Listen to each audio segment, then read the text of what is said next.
You're now tuned in to the cold, hard truth. Cayman's #1 hard-hitting live podcast show, where we feature some straightforward conversations on political, social, and celebrity news and all things happening in the Cayman Islands and around the world. This show was created to give the people a voice and a means of being involved and informed without any filters. Sometimes it gets crazy, but we always keep it real. We bring you the tea, piping hot, so grab your favorite beverage and join the conversation via WhatsApp at 324-1612. Email tips at CaymanMarlRoad.com. Now, here's your host, Sandy Hill, broadcasting live from the beautiful Cayman Islands.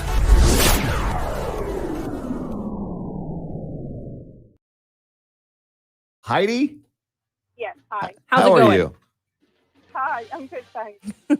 So 43 years old is the average age to not do this. Please don't say what everyone else has been alluding to. Oh, I haven't actually listened. I've got the kids in the car, sorry. Fantastic. Video. TikTok video. Heidi, you are correct. It's a TikTok video? Finally. Oh, really? So, yes. Don't do what everybody else was saying is before on a TikTok video either. Definitely don't do that. You'll get banned. Yeah. That's for OnlyFans. Okay, so so I would say yes. Like, I've never made one. I've never made a TikTok video. I think I've been in a friends or whatever, but I just think about, like, if I saw my parents making one right now, I'd be like, okay, no. It's like Facebook. Now all us old people are on Facebook, and all the kids are like, we don't use Facebook. Heidi, congrats. You're a winner this morning. Thank you. I haven't heard that name in a long time, by the way. Heidi. I had a Is this the Heidi that I know? friend named Heidi. Yes, Erin, it is. I've got the kids in the car, so they're very excited. Tell them hello. Thank you. Awesome. Thanks for calling in. Is it Heidi Kiss? No. Oh, okay. No. You got the free food to Walk and Roll. Congratulations. Thanks, guys. So hold on just a sec, okay? Yeah, okay, no worries. You got it. All right, time is 7:26 right now. Big news. I have some important news for you. Interesting news. It's Blake and Aaron's Spilling the Tea with Sandy. Cayman's top news headlines of the day from CMR. All right, it is that time to check in with Sandy Hill and CMR. Good morning, Sandy. Hey, good morning, Blake and Aaron. Hello, hello. How was your Good shindig morning. at the Gov's house last night? Oh, it was great. Yeah. Conservation Award. Very nice. Nice. Okay. You received one? No. I was just there to watch others who were doing wonderful work in the community receive awards. All right. And how was the event? How many people were there? I don't know. Did you get to have dinner, or were you just like hors d'oeuvres? No, it was just hors d'oeuvres and some drinks, and it wasn't extremely long, which is good because a lot of times these events are dragged on. It was very tight in terms of scheduling and highlighting some of the individuals in the community who are really about conservation, protecting Cayman's just history. There's one young lady, for example, who was on the finalists for helping to move an old Cayman style house. Like, she facilitated that process. So That's cool. big shout out to Allie. But all of the recipients, I think, were just fantastic. That's nice. Fun fact. I've been invited. I've been in the governor's house before. Yes. They allowed me through the front door. I've been there once. Yeah. It was nice. Nice. It's a nice place. Yeah. I have been over the years a few times, but it's been a while actually that I haven't been. So Did it look exactly the same though? yeah, I don't think much changes. Yeah, it's very still. It to me, like, all of it looked like it's been there for quite a long time. Yeah. So that's cool. Yeah. Well, so we heard about some new cases in some schools. What else is? Yeah. So trending news this morning is definitely the highest number of daily COVID cases at 92.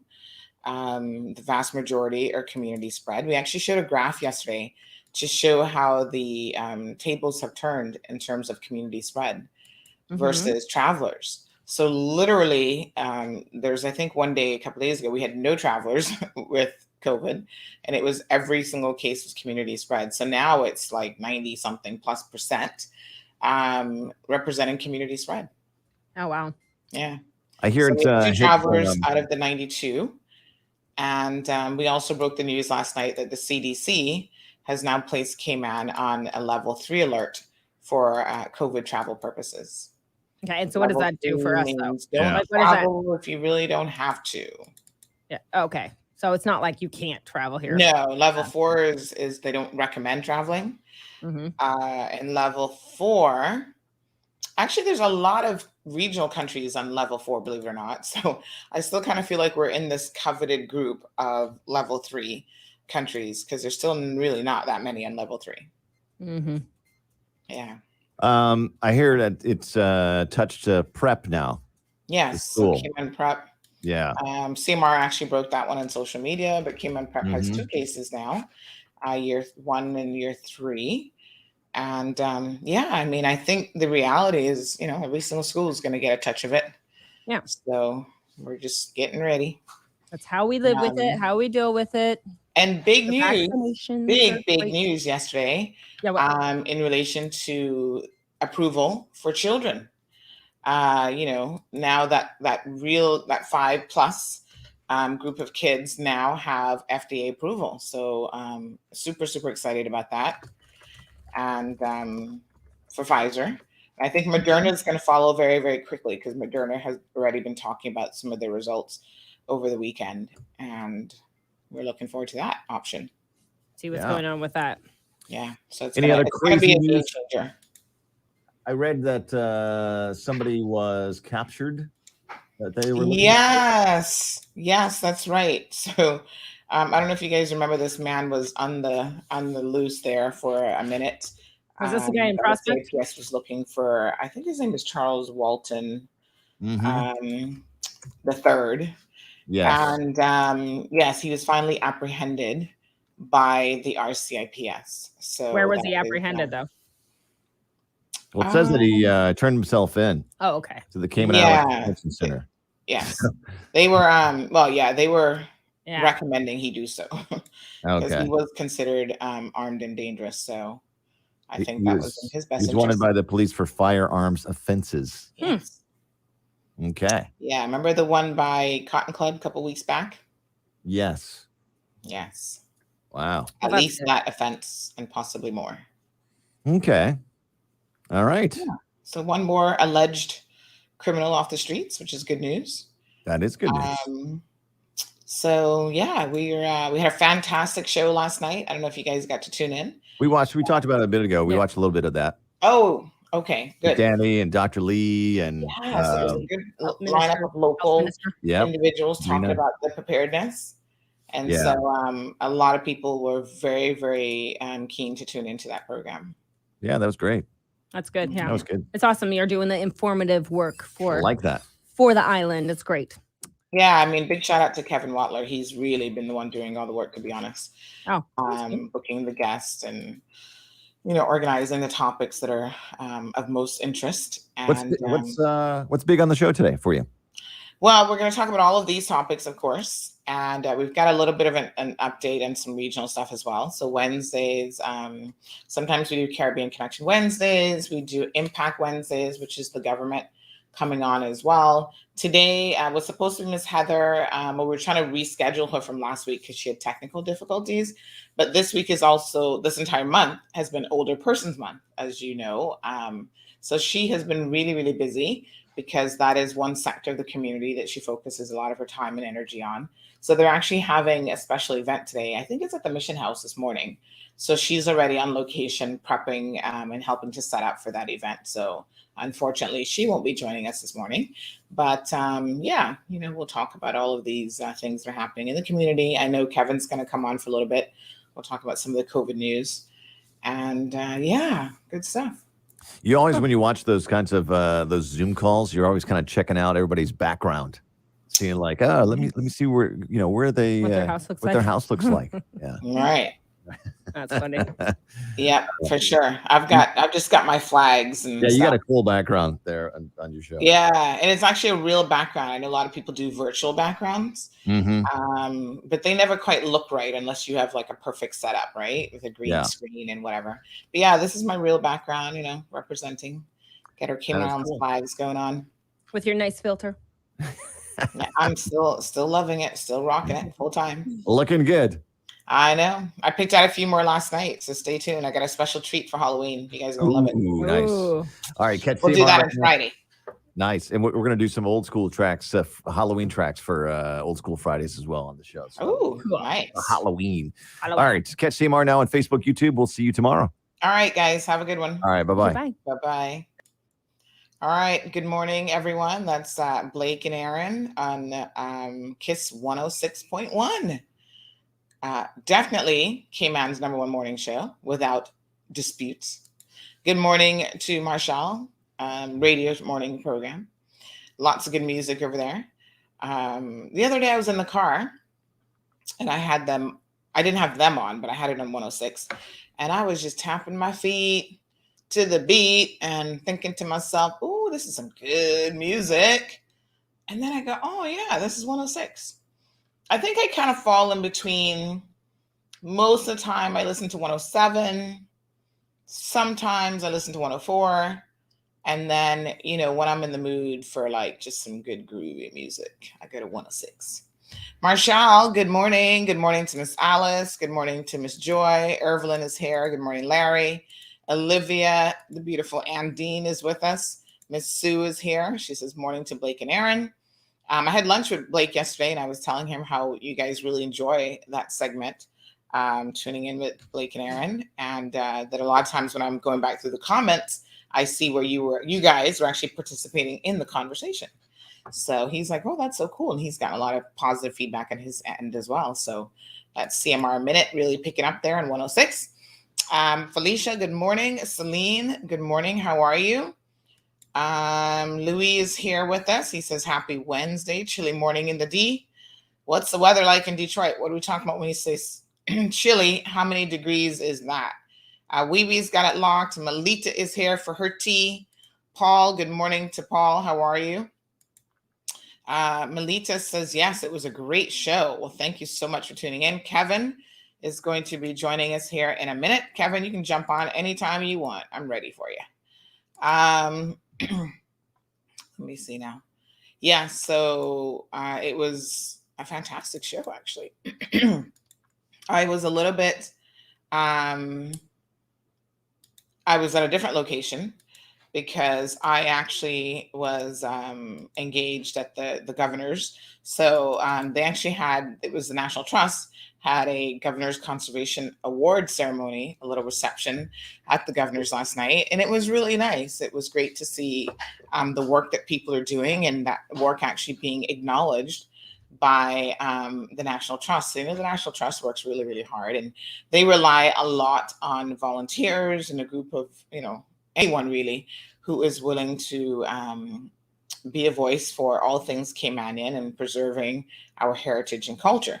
So that was fantastic. And I was able to, as I was there, I was still kind of like tuning in a little bit to the show. I couldn't hear anything, but just to kind of see if you guys were engaged. And I saw lots of questions being asked.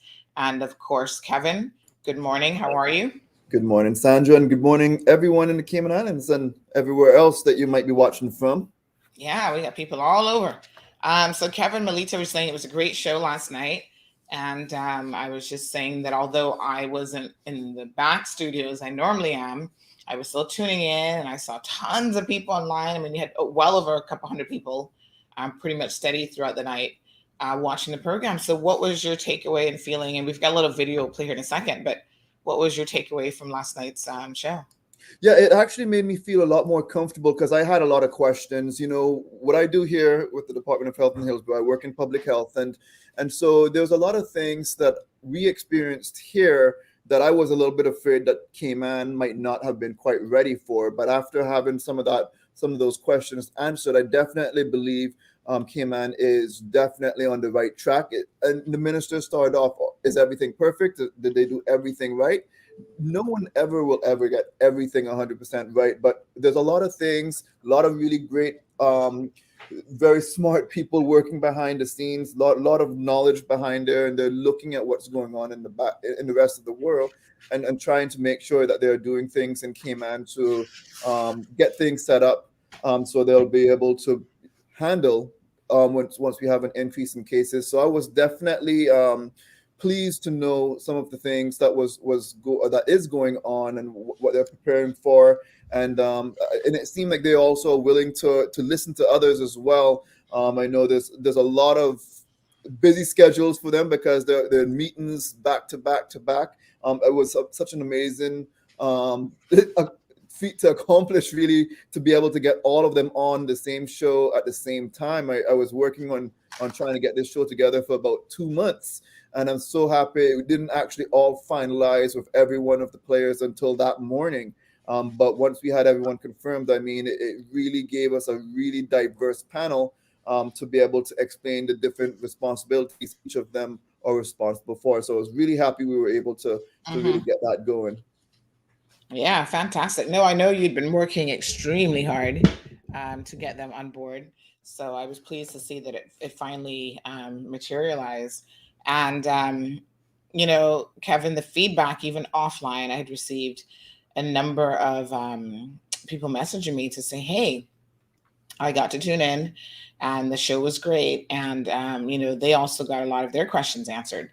So they were really, really happy to have the local, basically the local representatives in terms of healthcare, especially with the HSA emergency, personnel like Danielle from Hazard Management, Dr. Lee, the Minister of Health, and so on the program. So well received, very, very well received program. I received a lot of feedback, a lot of positive feedback, and people still have questions. It's not a situation where just because we had a show, all the questions have been answered, and we're all 100% like, yes, we got this.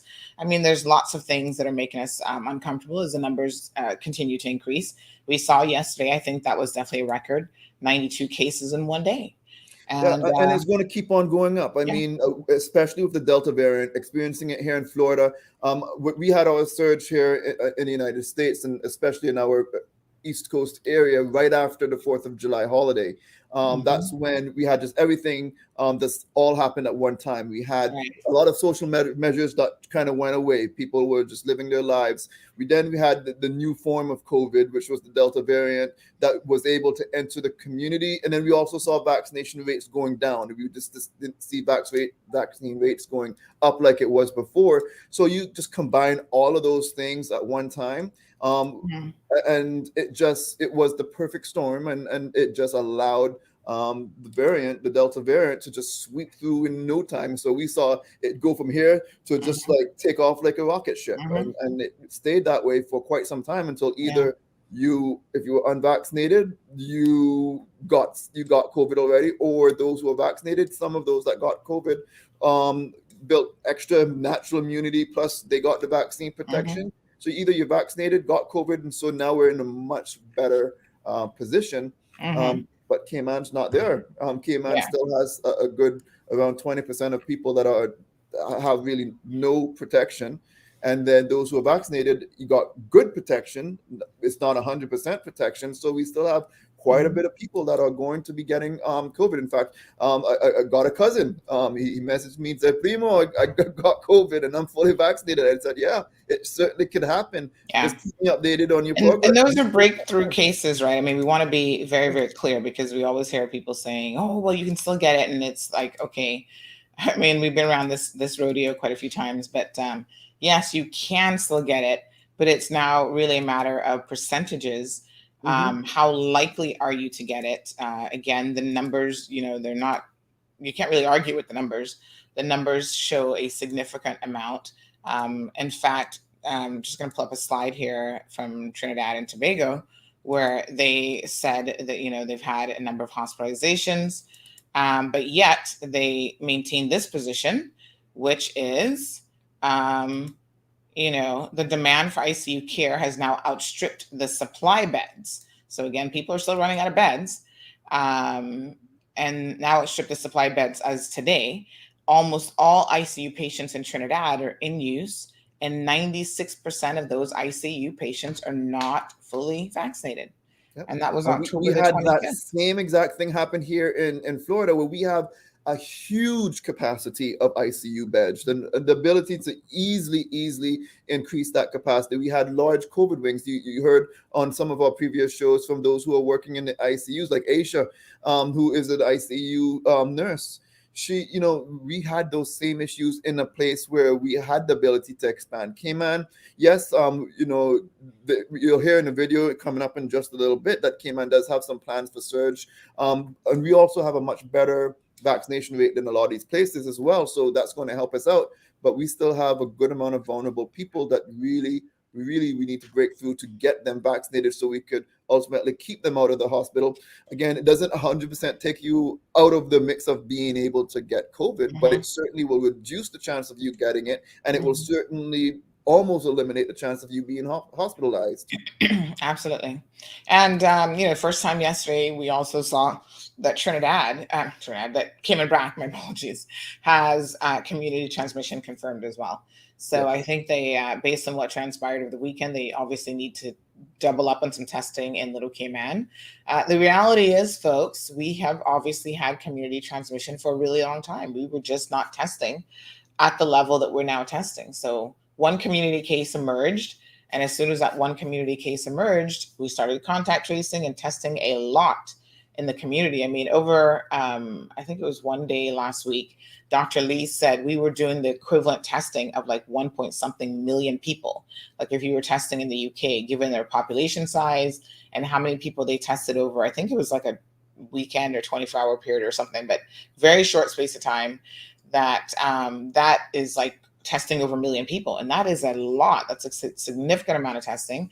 I saw some persons on social media with questions about testing, which I thought was interesting. So someone posted, big shout out to Everything 345 yesterday. Someone posted on their, I guess they shared a comment from someone else, and they said, and this is where, again, misinformation can be very, very dangerous. And you want to make sure that you're doing your part to understand things clearly, because when you say something and you put it out there in public, a lot of times, whether you know what you're talking about or not, people are going to believe you. And this was a statement that Everything 345 shared. Again, I guess someone sent to them, right?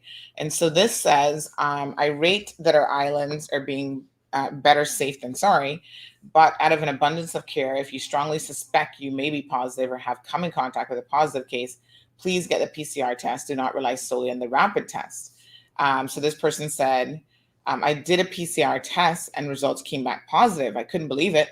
I wanted to confirm for myself. So I did my own tests with the antigen rapid test and results came back negative. So again, what they're saying here is obviously, and we know this to be true, the PCR test is more accurate. Yeah. Now, the rapid flow test may not be as accurate, but it's got a fairly decent, do we know what percentile, Kevin?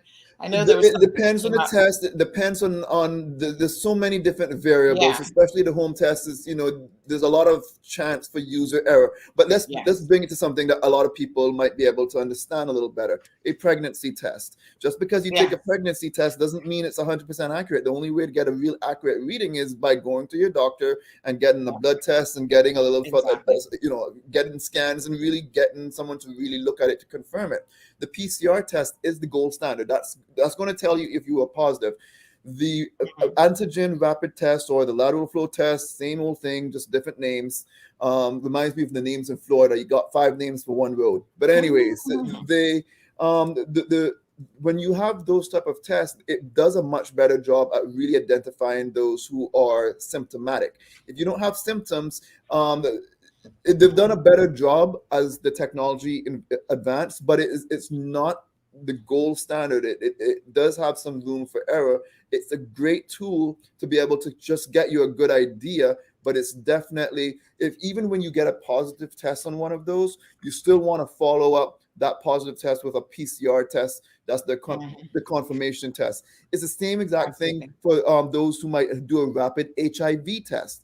The rapid HIV test is the same exact thing. It's just it's just testing a few things to see if you have those antibodies, but then to really get it confirmed, you really have to follow up with the more comprehensive test to tell you if you actually have it, or if it's detecting something else in that might be conflicting, or nothing at all, because it's just the viral load is just not high enough. So there are going to be a lot of people who might use the rapid antigen lateral flow tests, and it might say that they're not positive. But if they still have symptoms, it's a good idea to retest yourself if you develop symptoms later on, because it might be that it just didn't detect it at that time. So someone else was saying, I'm trying to just see where this article was.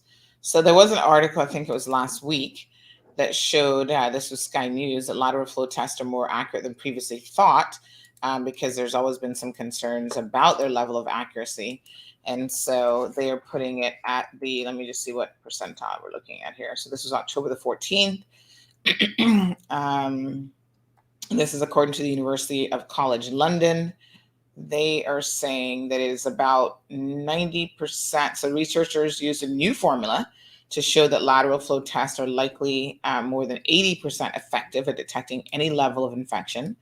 And they're also more than 90% effective at detecting those who are most infectious when using the test. So, of course, as we know, with COVID, there's different levels of infection, and that explains, why some people are super spreaders, and why, if you're unvaccinated, for example, you're more likely to spread it, because even if you get it as a vaccinated person, it does seem to do some level of suppression of your viral load. So, depending on your viral load, that's how much you will, how likely you are to actually transmit it and infect other people. And that's extremely important, because, that's that's the key there in terms of trying to get community spread under control. So this study has found, in relation to lateral tests, that they're more than 90% effective on people who are most infectious, who have those higher viral loads. And those are the most dangerous people, in the sense that, they can be a super spreader. They can be going out to restaurants and nightclubs and working in different businesses, and they're the ones who spread it. But it's so funny that you make mention of comparing it, and I like that analogy because it makes logical sense, to a pregnancy test, because it actually looks like a pregnancy test, doesn't it? It's really the same type of technology. It's just the stuff that's inside there is told to react differently to what it's trying to look for. Yes. And then Harvard School of Public Health said that there's a spectrum of infectious amounts of the COVID virus, which is what I was just explaining. And it shows that the lateral flow tests are likely to detect cases 90 to 95% of the time in the people who are the most infectious. So again, it's not 100%, but it certainly gives us a tool that we can use. And it's like our little toolbox. You've got your little toolbox, and in your toolbox, there's no one single magical tool in your toolbox that's going to fix everything in your house. So sometimes you need a screwdriver, sometimes you need a wrench to get the job done. So in our little toolbox, in our arsenal, we have all sorts of things in that toolbox. And now we can add a big game changer, the lateral flow test. The next thing that will be a humongous game changer is definitely the ability to get younger children vaccinated. So, as they start to roll that out, and I think that might be happening very, very soon, now that they have FDA approval. The only issue is, which I kind of mentioned on the show, is I don't believe it's going to take maybe a little bit of time for Cayman to even get that benefit once it goes to the UK approvals, because even though it's approved here in the United States, doesn't mean the UK's approved it. And we are getting our vaccines in the Cayman Islands from the UK. But even when the UK does approve it, it's actually not going to be the vaccine that's already available on island. Well, it's the same exact medicine in the vaccine, but it's a lower dose. And at least according to a lot of the guidance, is you cannot use it to just drop a little less. They actually send it out with what you need inside that vial. So in fact, this gets a little bit more technical, but they actually color code the cap of it as well. I don't remember the colors. I think it's orange and a purple. I know I sent it to you before, Sandra. I think it's orange and purple or whatever. Well, one cap color is for the children. The next one is for anyone over the age of 12 years old and older. So it's going to take some time for once the UK gets that vaccine in their supply and then they'll be able to send it over to the Cayman Islands. So, it's going to be a little bit before children are likely able to get vaccinated, from between 5 and 11, but it's definitely coming. And I definitely, based on, all of the experts that I've spoken to who, take care of children, is a very good idea, because the benefits do outweigh the risk. So Carol says the show was great last night and good to know the status of treatments for COVID Cayman has or is procuring. Good morning to Barbara. Nona says Cayman will have a large amount of breakthrough cases because there isn't enough vaccines to give booster shots to a large part of our population who got vaccinated early. I don't think that's true, though. I don't think there's any supply issues at this time as it relates to acquisition or supply of the COVID vaccine. I mean, the UK has been very generous in making sure that we get, and I feel kind of, this might be a little bit selfish of us, Kevin, but I have kind of felt like, because there hasn't been as much of an uptick of it in certain other jurisdictions, the US, even the UK, their numbers are kind of lagging in terms of vaccination compared to where they'd love to have it. I think that has benefited us because there's been no real supply issues for that part of the world. So they've been more than happy to send us, oh, you guys need more vaccine? Here you go. No problem. They've been sending us enough for sure. Yeah, and that's one of the things that I was not as pleased with the response that I got on the booster shots, because I was asking, if we have so much vaccine, that we have the ability to keep on vaccinate individuals, why don't we open up some more places to get vaccinated, especially for those who are very eager to get the booster shot? We still have a lot of people that are not yet eligible because they haven't reached the age or they're not considered in that higher risk category, but yet they still want the booster shot. And so at least here in the States, I know we operate a lot differently than they do in Cayman and other places. I know Cayman's managed it extremely well. But here, you could go to your private providers. You could go to your most pharmacies. That's who's giving out more than 90% of the vaccines now. It's going to be your private pharmacies, your CVS, your Walgreens, your Walmart pharmacies, all of those pharmacies. You just go in and get your shot. But why don't we utilize the private sector a little bit more? So I guess one of the answers that I did get, which, I mean, I think it still could be done, but I guess once we accepted the vaccine from the UK, we're under the agreement that it's going to be given out by public health. There will need to be another waiver that would be that people would have to sign should they have private sector doctors give the vaccine. Well, that's, who cares if you want to sign another paper, give it, we want to make sure that we want to get as many people boosted, especially before we have more community spread. And so I would say if I was a decision maker, they really need to consider allowing or open up some more capacity. I mean, what I have found, Kevin, is a lot of, and maybe this is a conversation that we can have with some of the private facilities, doing more of an interview with them individually, but I have found that a lot of them actually don't mind public health taking the lead on it, because then they're tracking the vaccination numbers. There's no delay in reporting of those numbers. I mean, they can be, updated in the system immediately. Some facilities, some private facilities are saying they don't have the storage facility. I think the majority of them simply don't want the headache. I mean, because essentially the vaccine is free. The vaccine will come at no cost, and they would be then using their resources, their staff, to administer a vaccine that they make no money off of. Nobody's going to pay them to administer the vaccine that's available free. So I think there are a number of business concerns mixed in with, they do a fine job recording. They haven't been, I don't think that public health has been inundated by any means. They've been handling it. Someone did mention yesterday that at the Lions Center, where they have been administering the vaccine, folks, and make sure you know where to go now, that they had a good uptick yesterday in terms of the numbers there. And I think as we see community spread continuing to increase, we will see more and more people recognizing that they need to go and get vaccinated. So here's some more recent, this is the current vaccination schedule. So mostly at Lions Center. There's some people who messaged me yesterday, said they were at Cayman Bay, and I said, oh no. So today, is that today? Today's the 27th, yeah. So booster, your third dose available to healthcare workers, 50 plus, and clinically extremely vulnerable individuals. And we do see that the sister islands there at the Ashton Ruddy is going to be getting some boosters available to them. And then, of course, most of it has been at the Lion Center. We've got a couple in some of the community locations. So West Bay Health Center is coming up. That looks like tomorrow. And then we've got Cayman Bay over the weekend. But I can tell you that at the Prospect Community Office on Thursday, I heard that they had a very good turnout. Like lots of people came.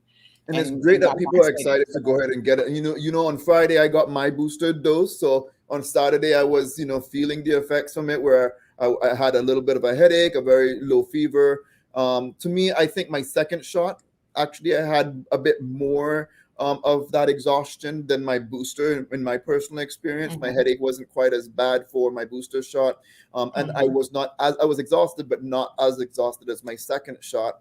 But overall, by Sunday, I was probably, I would say, like 95% back to me, and then by Monday, it was completely back to me. I just have the small little lump in my arm from it. But other than that, I also didn't just get the booster shot at the same time I got the flu shot in my other arm. So here, which I found very interesting on last night's show as well, is the flu shot's not yet available in Cayman. And that's, I find that to be so weird, because here on the east coast of the United States, just actually throughout the nation, we're in flu season now.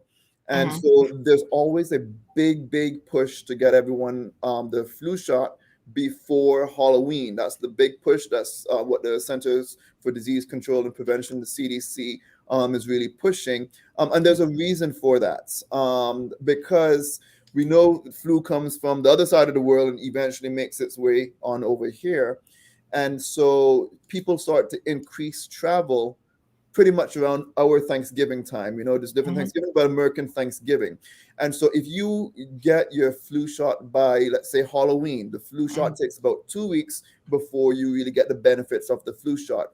And so that gives you that protection in time for when you increase your travel for Thanksgiving. And then right after Thanksgiving, you have Christmas. And so that's when a lot more people are spreading the lovely viruses that they might have with each other. So you have that protection in place before the travel season really picks up. So there's always a big push, again, to have your flu shot completed by the end of October. Because, again, you'll build up that immunity in time for when virus is really going around the place. But what Dr. Lee shared on last night's show, he said we sourced most of our vaccines from the Pan American Health Organization, PAHO. And we don't receive that flu vaccine until sometime in November. People are, especially, we have a long weekend in November, and that's a big travel time for us Caymanians that do our Christmas shopping. And so, that's when people are starting to really pick up the mobility and international travel. I wish that would change, because that opens the door for the potential of a lot more flu cases than we really need to have. So that was an interesting thing that I learned on last night's show, that we just don't even have the vaccine until November. Yeah. Well, Kev, we have Nona saying that there's not enough vaccines available for those of us under 50 to get booster shots, and that she got vaccinated 9 months ago, and so her protection is basically gone. Well, the good news, Nona, is I've just confirmed with the HSA when I saw your comment that they have lots of vaccines. There's no issues in terms of shortages, and there's more on the way. So the UK is more than happy to continue supplying us with vaccines if we are using it. If it's going to waste, then they're going to say, why are we sending you vaccine when other people need it? But certainly if it's being utilized, which it has been, there will be no shortage of supply from what we can see. I want to comment on the second part of the question too, Sandra, because that's also not accurate. Sorry? I wanted to comment on the second part of that as well too, saying that there's no more protection. That's just not true. You're still protected. You might have some waning in the immunity. You might have a little less than when you first got it, but the booster dose is just really another boost to it. Think of it like if you ever had the Hep A shot. That's 3 different shots, before you could build up that immunity a little bit more. to have the best protection, but you certainly will continue to have protection. You still certainly have protection. It just might not be as much as when you just got it. So you know, but again, Sandra said it. You've heard it many times.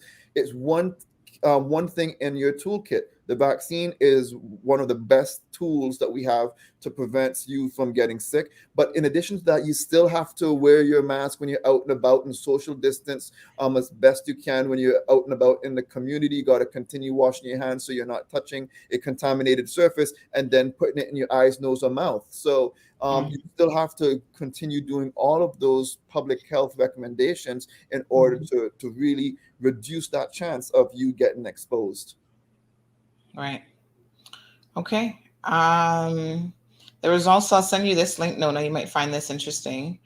But again, the Delta variant was a huge game changer.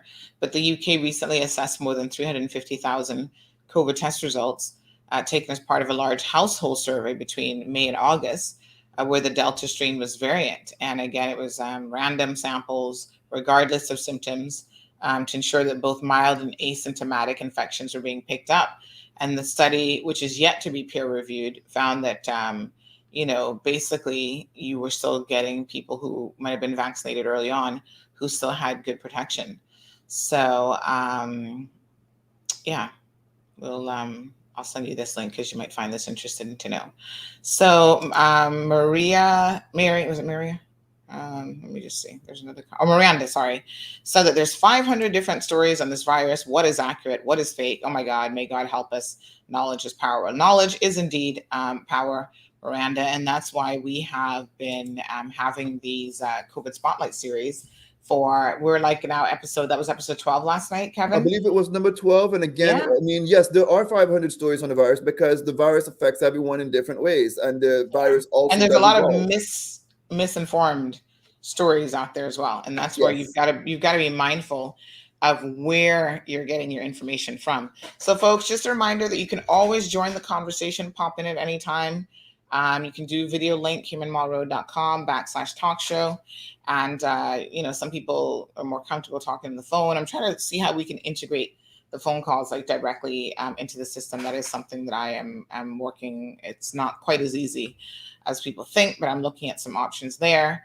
And, you can also WhatsApp your comments, or of course you can comment here.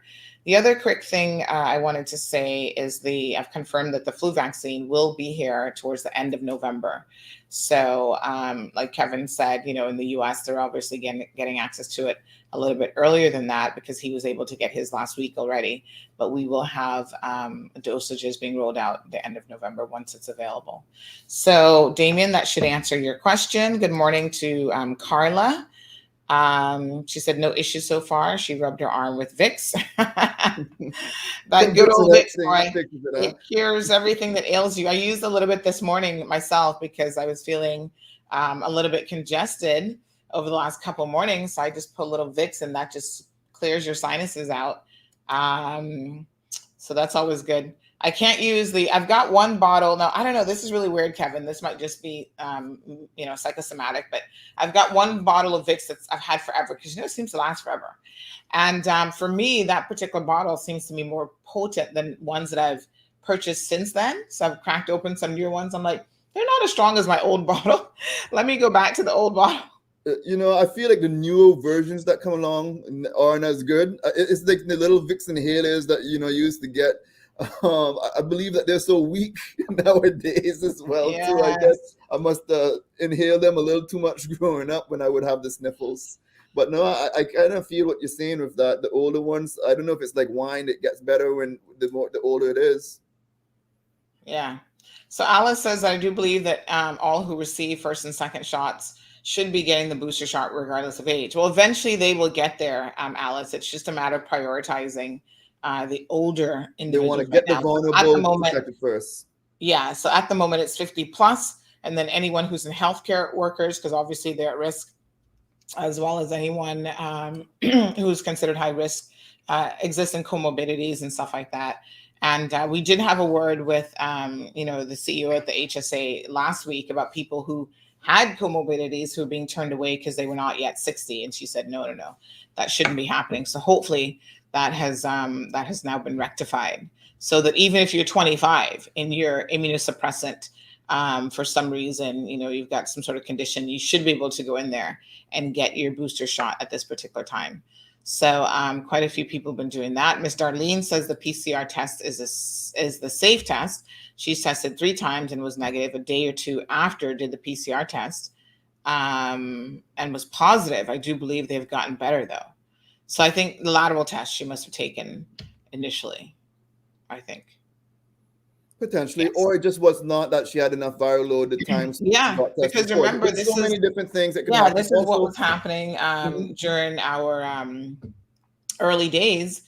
People would come in negative at travel, and then by day 14, and all of the positive results in travelers are showing up at exit. So this is after their quarantine period, they're showing up positive.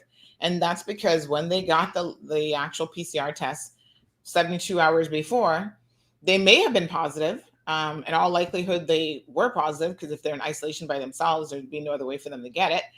But it's just a case where the viral load in their system wasn't sufficient enough to produce a positive result. And there's another thing that goes into it that is a realistic thing that I know certainly happens. And I got this when my cousin came to drop her daughter off at USF to go to college, is when she was in Jamaica to get her PCR test. The PCR test, the person, little Q-tip thing that they stick up your nose, they only did the very rim. That's not a PCR test. You got to stick that thing pretty much to take a brain sample, it feels like, because it's not a very comfortable thing.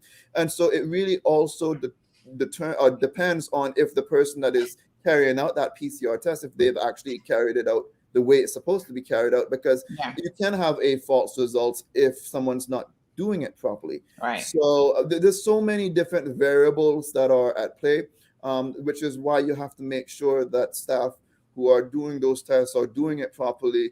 And you're still, especially if you have any symptoms, doing everything you can to reduce any chance of you spreading it to someone else. If you have the sniffles, treat it like it's COVID. Yeah.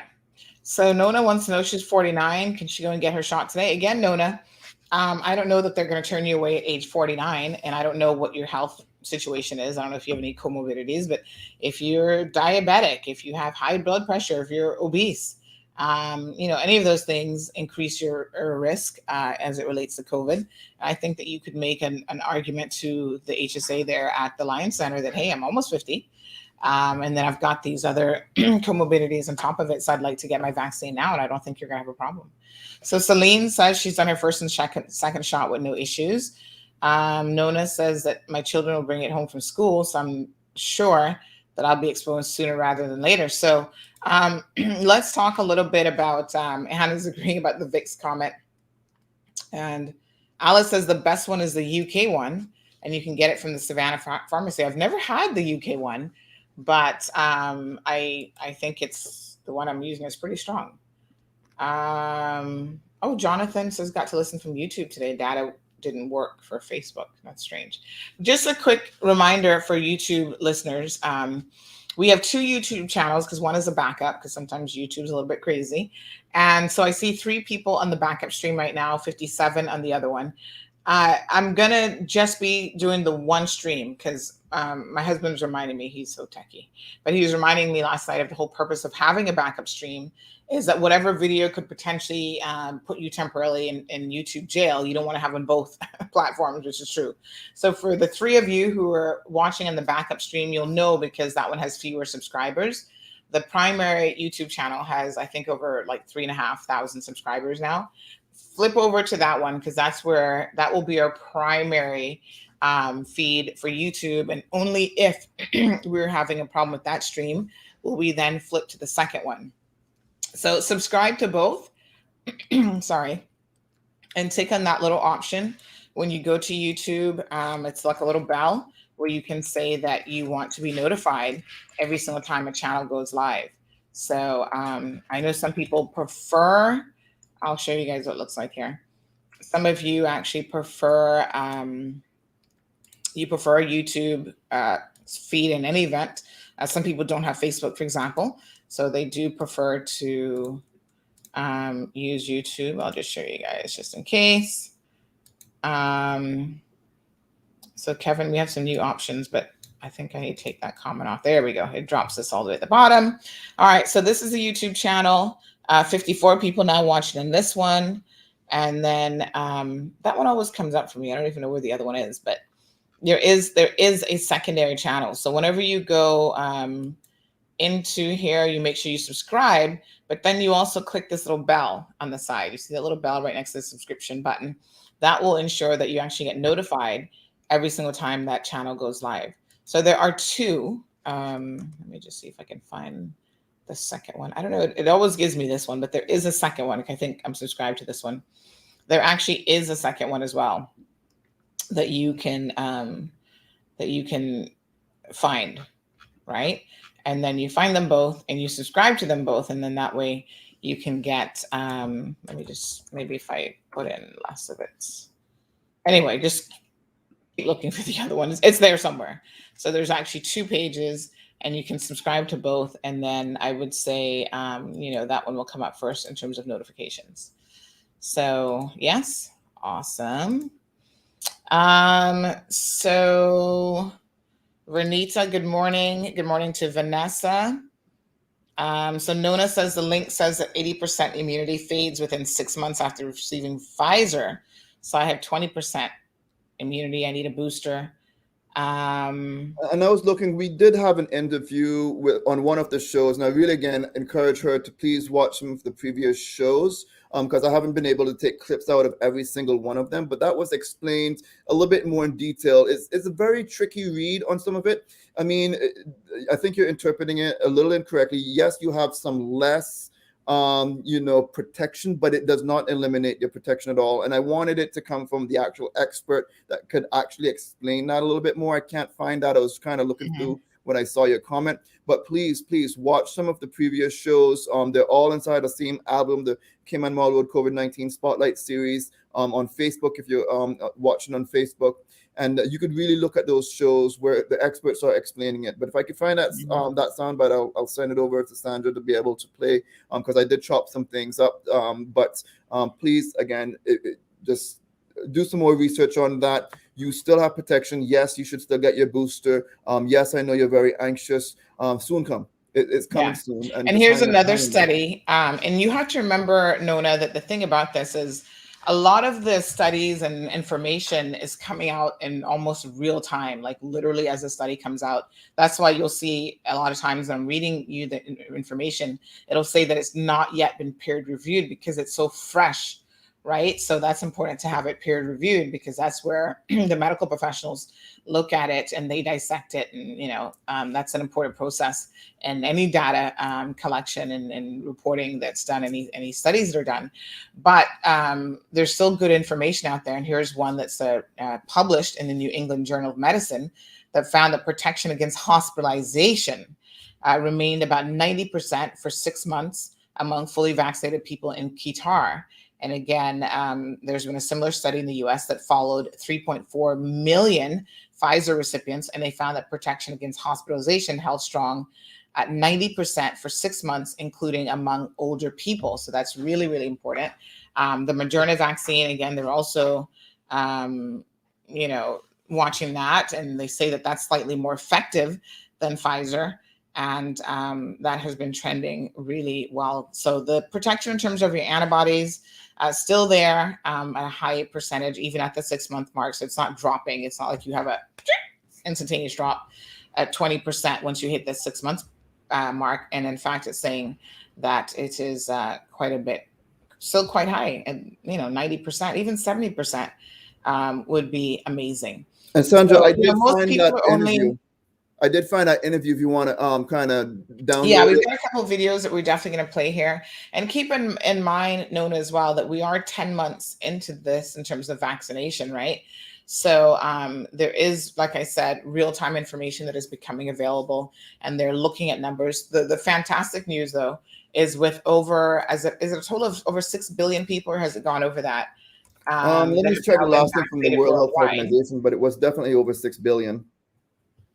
So over 6 billion worldwide have been vaccinated. That gives them some pretty good numbers. So now the dosages given is at 6.92 billion. Yeah, And fully just about vaccinated 7. is 2.97 billion. So basically half of those people, about 3 billion people, are now fully vaccinated. And that accounts for 38.1% of the world's population.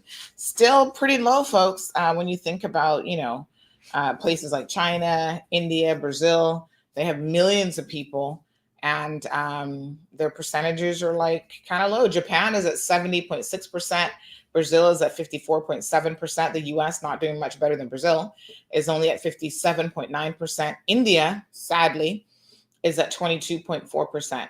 The percentage of the population fully vaccinated in China, we don't even seem to know, because they say that they've given over 2 billion dosages and about 1 billion has been fully vaccinated. So I guess they're about at 50% or so. So there is a world vaccination tracker that you can have a look at. But let's watch this video from last night's show, and then we'll play the other one there. Andrea, good morning. Suggesting soursop leaf tea. Drink it night and day. What is it good for? So Sue says, so if my daughter did the lateral test on her son the other day, result was good. So is it true? Well, again, he should repeat that lateral test in a couple days, is the advice. And it's probably going to be about 90% accurate. So there's that 10%. Nothing in life is 100%, folks. They've always said the only thing is certain in life is death and taxes, and I guess that remains very, very true. Absolutely nothing is 100%. Kevin compared it to the pregnancy test. You've known people who've taken a home pregnancy test and it said they were positive or not positive, whatever, and it was wrong. So, nothing in life is 100%. And normally what ends up happening is because, when you become pregnant, you produce certain hormonal changes, and that's what that test is looking for. As the pregnancy progresses, that increases. But, we all watch these crazy shows. I didn't know I was pregnant. It's like the person shows up at the ER saying, oh, I've just got gas pains tonight. And 2 minutes later, they're having a baby. And they carried the baby for like 8-9 months and didn't even know that they were pregnant. These things happen. Nothing in life, folks, is 100%. So keep that in mind, and let's watch this video from last night. Whether or not we've gotten it right in the past couple of days, Kevin, we haven't. But who has? But what it has shown is that we have a dedicated team who are willing to come together to put the resources where we see that they're needing. Any little gaps, we're willing to put that, to fill them as quickly as we can. The civil service has been been on a war footing for really some weeks now, meeting every day at 10 o'clock for at least an hour to discuss where we are, what we're doing, what's coming up, what's happened, what can we learn, and adjusting our response on a minute by minute level. We are 1,055 persons strong as an organization, and close to 2/3 of that are in clinical areas.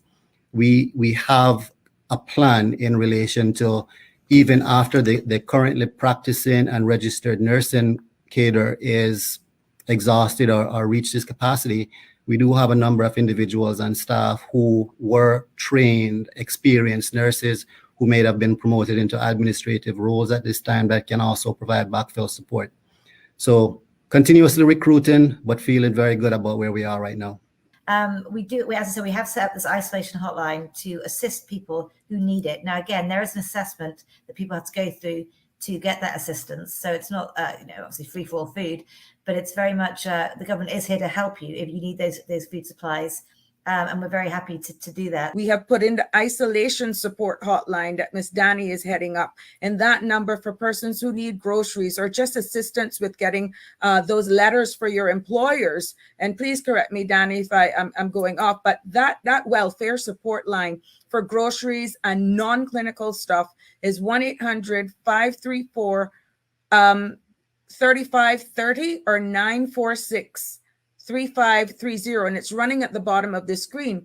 These are all of the things that we're trying to do in order to make life as easy as possible while assisting you to adhere to the isolation and quarantining protocols. We have to look to examples of other countries where they have high vaccination rates rather than countries with low or patchy vaccination rates, because they're the best exemplars of where we are likely to be in a few weeks or months' time. And in those countries, you will have seen that although infection rates rise very high, the numbers of admissions to hospital are relatively constrained and people have been able to cope. We do have a reliable source of oxygen supply locally. In addition to the direct supply, we maintain adequate oxygen supplies on hand to carry us for at least 10 days under normal circumstances. Notwithstanding the fact that our supply has been reliable for all the years it has served us, we've also invested in the procurement of our own oxygen generating capacity, and we intend to install a plant here at the main hospital over the upcoming weeks. In the event that our demand heightens beyond what our local supply can provide, we have a backup source of supply. We are a country which has 3 hospitals and other resources beyond that. And all of these different agencies have all committed to 100% to supporting the initiatives to look after people should they become sick with COVID. So in fact, if you look at the intensive care unit beds compared to the 100,000 population, we have currently 37. And if we max out, if we use every bed just for COVID patients, we can actually reach 59 intensive care beds per 100,000 population. That's compared to the United States as 29 and the United Kingdom 6 per 100,000. We have at max 59. Once we've got 2 patients in critical care and we've utilized 2 in a medical ward, we're going to open the RCU. And once there are more patients, if there are probably another 2 in RCU, we're going to trigger opening the field hospital. We have what Dr. Cummings referred to as the RCU, which is a respiratory care unit that has an 8-bed capacity.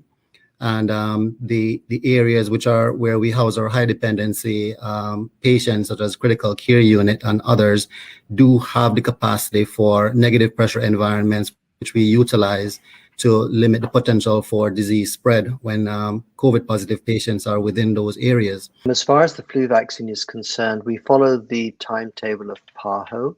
That's where we get the majority of our vaccines from. And it's expected here in November. We don't have that much control over the arrival date of that. In the Cayman Islands, we tend to see a lot of the 20-year-olds and the 30-year-olds being the more, we tend to see more cases in that age group at this point in time. And the reason for that are, one, persons who are older may have been vaccinated.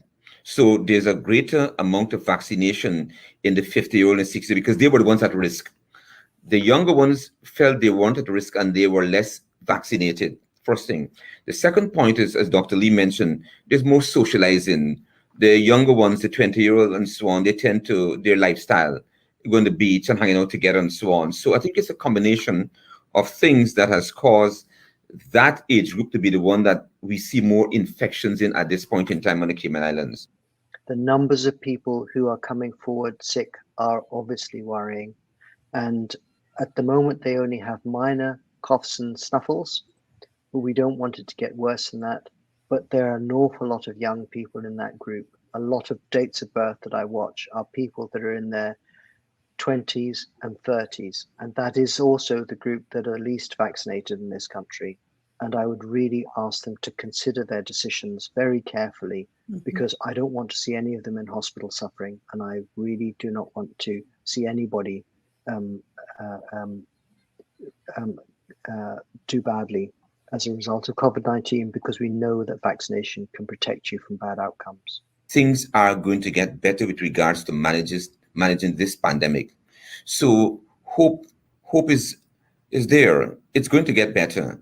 And I say to people, continue to protect yourselves, wear your mask, do the best for yourselves, and we will get through this. I know it's a worrying time here in Cayman. You can reduce that worry by getting vaccinated because it'll protect you. It really will. But it will get better. There are a lot of very good drugs out there, tablets that are going to work against COVID should you get it, and so on and so forth. So I thank everybody for their attention, and really keep going with the non-pharmaceutical interventions, distancing, masks, hand hygiene, because they will protect you to a good degree. We don't know what the next month or two will bring, but you can be assured that the HSA is going to be working very hard to manage the circumstances that present as we go through this pandemic. And this government at the forefront is making sure our people will always be at the forefront, and we are making sure that all protocols are in place to keep persons as safe as possible.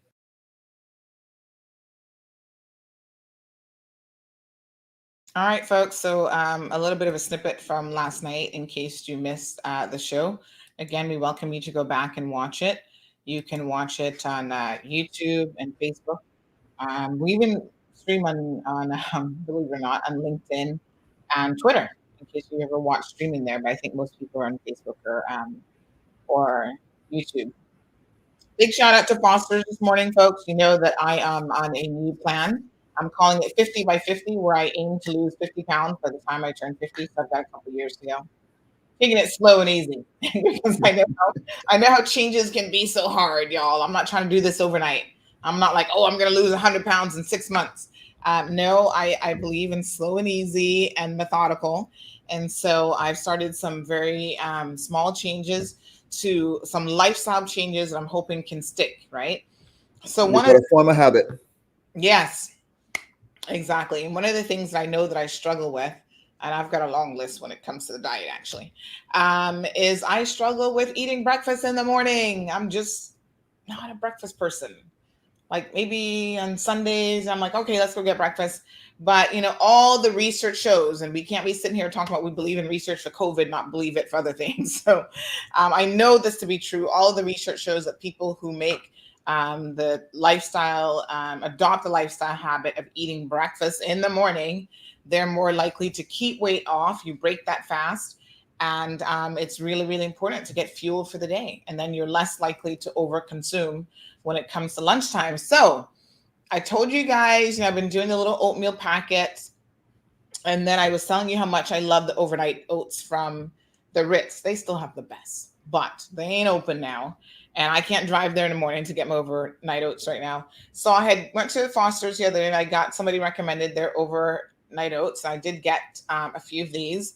And so I was just thinking to myself this morning, oh gosh, I need to eat some breakfast. And so I grabbed this one out of the fridge, and we have some blueberries in it, some strawberries. I think they put a little bit of coconut shavings on top. And what else has it got in it? It looks like it's got some oats, and I think there's something else in here other than just oats. But anyways, it's an oats mixture, basically. And it's not too bad, I must say. It's not too bad. So this is going to be breakfast. I'm going to try to finish this because the other thing is most of the time, you know, I'll start this and I'll eat like 2 spoons and then it doesn't get finished. So the goal is really to try to have a proper breakfast. I think this should count as a proper breakfast, overnight oats. So I'm thinking, Kev, even if I can do this 3 times a week, 4 times a week, I'm halfway there. Work it in there. Yeah. And listen, you know, right now, the benefit of doing things lifestyle wise is really, really important because we need everything that we can to help our immune system. So obviously, again, we're talking about that toolkit. We've got mask wearing in our arsenal and all these other things. Losing the weight is going to help you because that's a comorbidity. Making sure that you don't become a diabetic. If you're on blood pressure, if you have blood pressure issues, keeping that under control. These are some of the things that we can do. Exercising boosts your immune system. So I love how some people are like, oh, drink soup.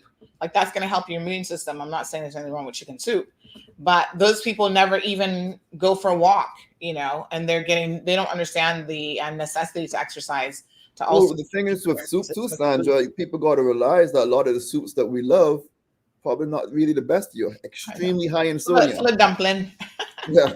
So, you know, what type of soup? You don't want to drink what my grandma would say, insipid soup. So, you know, we want to make sure that, you know, this is the perfect time to, you know, the pandemic also allowed us to start thinking a little bit more about public health and thinking about health and wellness a lot more. And so, yeah, those who are healthier likely are going to do better with COVID. And so the discussion needs to certainly continue into, everyone needs to start thinking about how to live their lives in a healthier way. And yeah, that does mean reducing some of the good stuff that we grew up with that is bad for our health. And it's not saying you can't ever have it, but it needs to be done in moderation so we could ultimately have better health. So Misha says, I have a question. My friend is one of the nannies who underwent the swab test yesterday. She's working with the family where the child is in the class that tested positive. So not the positive child, but it sounds like she's just in the class with a positive kid. Now her employer is asking her to go to work today. So the question is, does she have to go to work? These are trying times, I think, in terms of like the law, the labor law, even knowing how to handle these things. I think that it would be sensible, but I know nanny situations are obviously the parents probably they feel like they have no other choice. I'm sure they're probably going to work today. So, if obviously the public health law as it is now is if you have a positive, the persons associated with that have to quarantine. If you have people in a classroom with a positive child, I think the protocol right now is for all of those persons to get tested, but they don't necessarily have to isolate. I guess in a way, Misha, that nanny is now quarantining or potentially isolating with the family that she works for. So say, for example, later on today, she gets a positive test result. She's gonna have to stay with that family. Now, I don't know outside of her nanny duties, if she has a family of her own, because this is where the difficulties come in, especially with nannies, I think, because they're in such close quarters with the people that they work with, the children, and then those families. And if they're not a live-in nanny, that presents a little bit of a ticklish situation because they may find themselves having to quarantine with their employer. And there's going to be times when you cannot 100% eliminate the threat, but if there's no other way to, to avoid a situation where they're coming together, you could live in the same house as a COVID positive individual and still not get COVID. You just have to make sure you're doing everything you can to reduce the chance of transmission. So if you don't have to be, it all probably depends on the age of the child that you might be taking care of. But let's say you have no other choice but to be there. Make sure you're always wearing your mask at all times. You're doing frequent hand washing. You're not in close contact within, that 6 feet for any long period of time. You try to stay away as much as possible. You can still do other things, but do your absolute best to reduce any chance of the virus being able to transmit from one person to the other.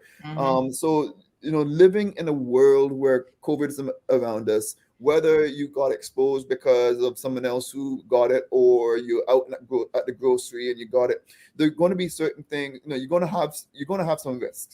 No matter what you do, you're going to have some risk, and you just have to, be prepared. And the ultimate thing is, as long as you are fully vaccinated and you're doing your absolute best to avoid any type of transmission, you're going to be better off. Not saying it'll be 100%, but you will be better off. Yeah. And it's just like any other virus to a certain extent. I mean, although it's highly transmissible. But, I've had a cold in my household. Nobody else got it. We've been in a household. My daughter had a cold and my husband and I didn't get it. And we're hugging her and doing all sorts of stuff, right? She's only 5 years old. So, when we notice that someone's coming down with the sniffles, we do double up on things around the house. We're wiping down doorknobs. We are wiping down the light switches, like everything that people touch, we're trying to sanitize. Now, we do know that obviously COVID and even the flu and cold vaccine, there are airborne droplets. So I know one of our experts said to make sure if you can open windows. Yeah. How many of us open windows? Somebody called me yesterday and they were asking about, they said Flo called in a janitorial company to do deep cleaning after a couple of their employees turned up positive. And they're wondering what constitutes deep cleaning, because they didn't see them spraying down any surfaces or anything like that, or cleaning the carpet, because they're like, they thought they would have cleaned the carpet. I'm like, well, to be honest, we know that on surfaces, COVID really that's not the way that you're going to get it, right? How you're going to get it is coming in contact with someone who has it for that 15-minute mark, being in that same airspace with them. And then, somehow those droplets are injected in your system, whether you touch your face or, whatever. But let's be honest here. And I said to her, is there any way for them to open the window? Most buildings are not designed in this day and age with a window, especially corporate Cayman, with a window that can be open. So it's not like you can get fresh air in your workplace or in these buildings. Our homes, thankfully, are designed a little bit different than that. So open the window occasionally, let that fresh air in, changing your air filtration filters. So making sure that the AC is serviced on a regular basis, maybe even using special types of filters that give you a little bit more protection in terms of the filtration of those filters at a time like this is really, really important. So let's watch another video. Nona says, can doctors bring in Pfizer privately? So we were talking about this earlier. As it stands now, Nona, apparently not. But again, I don't think that you're going to have an issue getting the vaccine from the public health. Kim confirms that she's in Texas and she's vaccinated with Moderna. And she got her, she says, good morning, I'm vaccinated with Moderna, and we'll get the Moderna booster in December. So very good. Rachel enjoyed the show last night. And Kevin, before we go to this video, PrEP, the first and third year, they have 2 confirmed cases. First and third year, it was only a matter of time. Listen, every single school is going to have it. I wouldn't even worry about it at this point. We had Tiny Tots had a positive case this week. We had another daycare. I forget which one that is. I can tell you in a second. Now PrEP, it's going to run through the schools, folks. It is what it is. At the end of the day, we can expect that to be the ongoing trend. And, you just got to know that if your child is in that classroom, you might have very, very specific protocols. And a lot of schools, so Tiffany's preschool had a couple positive cases as well. So a lot of schools now know, they've got their COVID plan. Where my daughter goes to school, they email that plan out from the second community transmission, started. They changed certain things, not started, was confirmed and known to be occurring, because again, community transmission would have started months ago.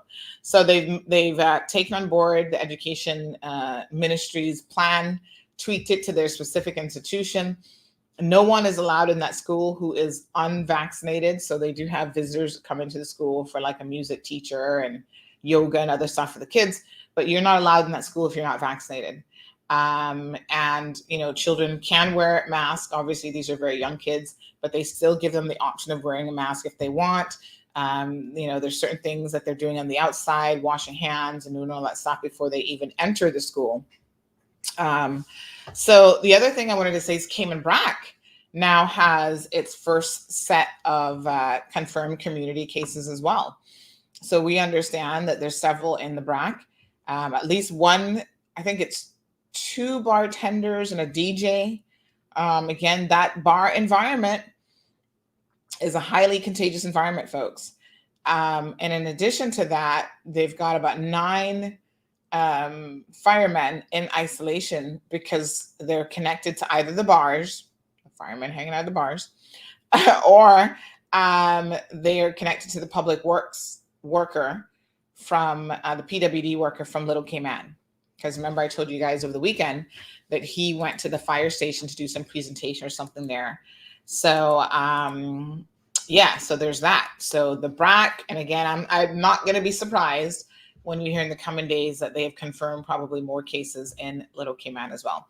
So let's watch this video. This is going to answer a few questions that some of you have had.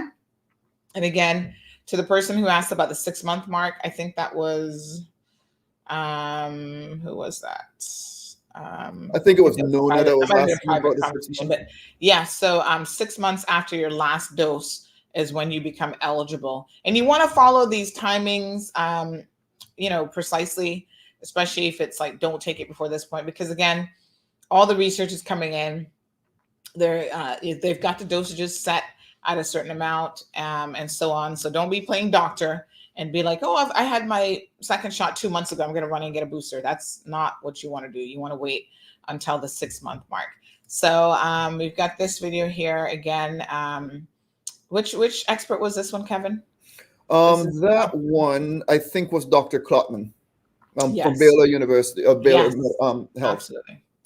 Get it infected, breakthrough infections, about 10 or 15% will get breakthrough. It's gotten more and more with Pfizer because it's waning antibody levels. But they don't get really, really terribly ill. So they're not getting hospitalized, they're not dying. That's probably because you have a head start. If you've been vaccinated, even if your antibodies are dropping out, your body has the memory is a head start. So if you're infected, you're already boosted and you respond very quickly. So it helps control the infection, so you don't get really, really sick. I don't know if you've had this experience. I've had the experience of having a flu vaccination. Wasn't a perfect match that year, and I got the flu. But it was a 2-day illness. I got, I had a fever and I didn't feel good for 2 days. If you're not vaccinated, I've also gotten the flu when I'm not vaccinated. It's a 10-day to 2-week illness, and they're in bad years. There are 50,000 people in the United States who die from the flu. But if you're vaccinated, even if you get have an infection, it's pretty mild.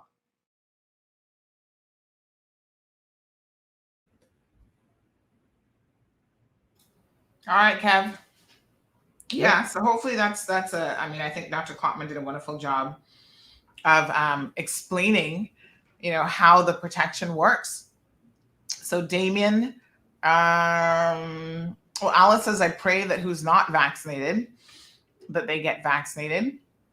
Rachel enjoyed the show as well. Damien says, well, Kim, I'll be importing protein-based vaccines brands really soon. So we've had the AstraZeneca already available. I don't know if did we find out last night if any of the AstraZenecas left, Kevin? Yeah, they did say that it is available. So that was one of the things that if someone wants the AstraZeneca vaccine, they could certainly request that.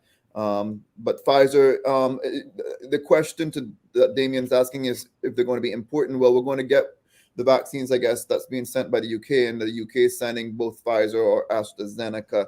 None of the others have been really any of the vaccines that they'll be sending on over, at least at this point. Perhaps sometime way in the future, but not in the immediate future. We just got the 2 options at this time in the Cayman Islands. Yeah. And the other good point, Kevin, in relation to that, is the mRNA vaccine is actually it's the safer one when you look at things like blood clots, low incidence of blood clots and other things. Even the GBA, the Guillain-Barré syndrome, has no association with the Pfizer vaccine. So the irony of it is I know people are talking about these other vaccine options, the protein vaccines and so on. But in terms of safety, you can't get any safer than mRNA. I believe the numbers are less than 1% of the world. If I remember the statistic right, less than 1% of the world are going to be allergic to an ingredient in one of the mRNA vaccines, whether it's Moderna or Pfizer. Very, very few people. Not saying it's impossible, but you're going to be in the very, very in the minority. Those who might have had a reaction and like they had to use an EpiPen after getting the vaccine at some point in time in the past, those are the ones you have a little bit more concern of. But if you never really reacted in a way where you needed some immediate intervention, there's a good chance that you'll do just fine with the vaccine. Even if you are a sickly person that have a lot of comorbidities, you in fact are the individuals that really need to get vaccinated. And I believe most of them already got vaccinated and absolutely no issues. You've heard from the medical experts, multiple medical experts, those who are in the hospitals sharing, they've never seen a patient that is in their hospital because of being vaccinated. Everyone I've spoken to, and I work with a lot of medical people, they have not found anyone in the hospital because of the vaccine. However, they have found a lot of patients who are unvaccinated. So these are from people who are directly taking care of patients, who definitely could speak from their own personal experiences. And so just want to completely encourage those who have not yet gotten vaccinated, look at the data. Speak to people who actually got vaccinated. Sure, yes, you might feel a little yucky, you might feel a little sore, you might have had a little, not so nice feeling for a day or two or three after getting vaccinated. That's how it is with any vaccine. You have some side effects. Sure and heck is a lot better than getting COVID. Yeah, for sure. So, folks, 90 cases yesterday. Let's talk about the CDC, Kevin, and their new, I guess, sort of reclassification of Cayman based on COVID travel. Obviously, they have I wanted to say upgraded us, but I guess it's a demotion where they have now moved us from a level. I think we're at level 2 to level 3. So this just happened on the 25th, so a couple of days ago. And level 3 is basically exercise caution. If you don't really have to travel there, then think twice about it. This is a direct result of our recent COVID numbers, obviously. I kind of looked at it and I thought, okay, most of the region is either level 3 or a level 2. I didn't find anyone, in fact, who was at the level 2 or 1 for the Caribbean. And probably right now, there's nowhere in the world that's a level 1 or 2 in terms of COVID. No, Cayman is in such a great spot still. And again, when the CDC and other authorities put in those type of guidances, it's really just letting the travelers know that, hey, you're going to have some risk, and so just this is what you need to know and what you should look out for. And ultimately, if you're going to be traveling, you need to be fully vaccinated, because if you're not, you might find yourself in some issues. And just to be aware that this is not a completely COVID-free environment that you're going to, so you're going to have a level of risk, and to make sure that you're doing what you need to do in order to protect yourself, as well as know what you're getting into. So it's just bringing that level of awareness to those folks who are traveling. Absolutely. And so some other level 3 countries include Honduras, Turks and Caicos, Anguilla, DR, Panama, and Trinidad and Tobago. But the vast majority of the Caribbean, the region, is actually at level 4. And that includes Jamaica, Cuba, Costa Rica, the Bahamas, Bermuda, Haiti, Dominica, Antigua and Barbuda, Barbados, St. Lucia, St. Kitts and Nevis, Suriname, St. Vincent and the Grenadines, and even Brazil. And those are the countries that they're saying are very high risk, and they would not suggest traveling to those countries. At least with Cayman, there's not a no travel recommendation. It just says to make sure that you are fully vaccinated before traveling to the Cayman Islands, and unvaccinated travelers should avoid non-essential travel to the Cayman Islands. And, again, this is because of our more recent uptick in the last probably couple of weeks since community transmission has really taken foot on our islands. Yeah, I don't think there's a place in the world that they're going to say, if it's an international destination, that everywhere that's an international destination, they're going to say that you should be vaccinated. I don't think there's any of them saying if you're unvaccinated, it's okay to travel. Yeah, for sure. Okay.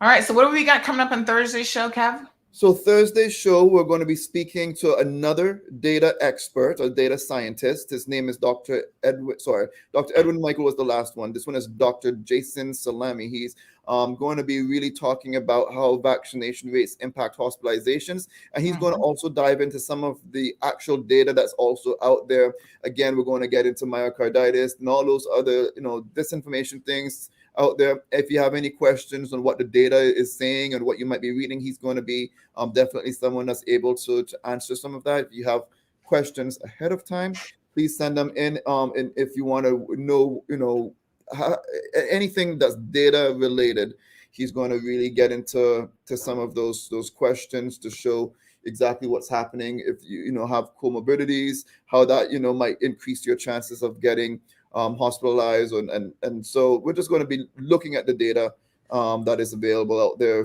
throughout the nation and the world. Okay. Sounds like a fantastic show. Miss Sue says, trying my best, Sandy. We eat healthy, thank God. I go on the treadmill and have to walk to hot outside, but we will like our wine with dinner. But we also like our wine with dinner too. Nothing wrong with a little wine, I suppose. Immune system is good. Odette, good morning to you. Thank you so much for tuning in. Damien says, so countries that are offering protein-based vaccines, only the Cayman government will approve permits, but not offer those vaccines here, or even allow private hospitals to offer for sale. So a couple of things, Damien. Vaccine should not be something that you have to pay for. If someone is trying to sell you the ability to get vaccinated, you can get it for free. I'm not even sure why you'd want to consider that option. And I do know that some physicians, somebody was asking us earlier, I think it might have been Marshall, about if Cayman physicians are actually telling people not to get vaccinated. Unfortunately, we know of, I think I know of at least 2 physicians in Cayman that it seems like they're anti-vaxxers, which is a little bit sad. But, you know, Damien, there would be no need for anyone in the Cayman Islands to pay for a vaccine. So yes, the Cayman Islands will accept any vaccine that has been approved by the World Health Organization on the approval list, but it doesn't mean that we're going to, I mean, this isn't Foster's where you can go in and have it your way. And to be honest, even right now, you can't go to Foster's and have it your way because there's a shortage of supply issues. You know, you might not get a specific brand that you're looking for. You can find the item, but your specific brand may not be available. So I think the difficulty, Damien, is sometimes people don't understand how a small country such as the Cayman Islands procure medicine and procure access to things like vaccine. Remember, we were supposed to be part of COVAX. And COVAX, in case you missed that story, folks, you can go and have a look at this on our website. COVAX is a regional organization that tries to ensure that the people of the region have equitable access to vaccines. So Caribbean countries, you know, remember back in March, we were saying this, they were suffering the worst COVID-19 outbreak since the previous year, since it first got started. And organizations such as COVAX really ensure that we get access to vaccines, but it's not as easy as people think. And I think, again, because we have been in this enviable position of, you know, getting the vaccine with little to no issues, we sort of think, well, why don't we just ask for everything? I don't think it's so easy. And I think that there's a question of greed, really, when we start to go in that direction. So this is back in October of 2020. We did an article that Cayman was to receive the COVID-19 vaccine funding to guarantee equitable access through COVAX. So 7, they're self-financing, and 6 are COVAX eligible. So if you're COVAX eligible, you didn't actually have to pay for the vaccine. So several Caribbean countries, including the Cayman Islands and Jamaica, was going to be receiving European funds via the Caribbean. So this is CARFA, which is the Caribbean Public Health Agency, to help pay for the COVID-19 vaccine. These things are not free. So although we're getting it at no cost right now from the UK is footing the bill. So it was confirmed back in October that the Trinidad-based CARFA had received some $2 million as a down payment for the region, so that everyone in the region can hopefully have easier access to the coronavirus vaccine once it became available. And COVAX is the vaccine's global access facility. So again, Cayman was allotted $81,000. And CARFA had transferred a portion of that to the Pan American Health Organization, with Cayman being allotted that $81,000 US. Now, I don't know how much value, like the dollar amount of vaccines that we've received thus far, if we were having to pay for it, but I would believe that it probably has far exceeded $81,000, because it's not just the cost of the vaccine, folks, it's the shipping and getting the vaccine here. That would be quite a considerable cost. And ancillary kits. There's a whole lot of other things. And there's a value also to the staff that are administering the vaccine as well, too. So there's a whole lot of things that goes in there. I think here in the States, and I don't want to misquote the wrong number, but I want to say something like per vaccine, it's like $100 and something or so each time you give a jab. But again, let's compare that with the monoclonal antibody treatment. You're talking about somewhere in the thousands of dollars per jab. So, I mean, it's so much, prevention is so much cheaper than reacting to trying to stop something that's already there. So, yeah, the cost factor is significant. Yeah. And thankfully, again, there's 150 countries participating in this initiative. But thankfully, we have not even had to, utilize this option. I guess it's still there if we were desperate and if we needed it. So, the question then becomes, are you looking a gift horse in the mouth? My aunt always used to say to me as a kid, beggars can't be choosers. And, being a little smart ass kid, I used to say back to her, Aunt Lottie, I said, yes, unless you're a choosy beggar. And then she would kind of just laugh at me, because you'll find this is how it is in life. Even sometimes when people are getting something for free, they want to be making all kind of demands. And imagine what people would be saying if you had to pay for the vaccine as well, too, about Big Pharma. Some that want to try to say, oh, Big Pharma is pocketing off of this. Well, that would be so much extra fuel to that argument. Exactly, yeah. And listen, for a pandemic like this, I think everybody in the world recognizes that the governments, I mean, it's not like somebody isn't paying for it. But I think that they recognize that the governments are the ones who have to foot the bill on behalf of, their citizens. Yeah. Sandra, I do have to get running. I got a meeting I got to jump on, but everyone came on. I hope you have a wonderful rest of your day. Please go back and watch the show. I dropped the link in there as well, too, from last night. And again, if you want to watch all of the previous shows, it is available there. I really encourage you to take some time and go through them. A lot of very, very valuable information on those shows. Sandra, you have a wonderful day, okay? Thanks, Kev. See you on Thursday. So, folks, thank you so much. I just had a listener who was actually sending me some information, which I'm going to share here with you guys, demonstrating, I think this is just the CDC's primary criteria for destinations with a population of 100,000 or fewer. So COVID-19 case counts. So this is what the CDC will look at in making their determination. Cumulative new cases over the past 28 days, which is obviously, what they look at with us. New case trajectory. So if you have daily new cases increase or decrease or remain stable over the past 28 days. So obviously for the past 28 days, we have had a number of new cases. So the travel health notice level, again, we are at level 3, and it says case count over the past 28 days, 100 to 500. Obviously, that's where we fall. Level 4 will put you, you'll be upgraded to or degraded, however you look at it, to a level 4 if you have more than 500. Moderate level, 50 to 99, and then level 1 is fewer than 50 new cases. So thank you for that keen listener who shared that little tidbit there with us. Very, very interesting point.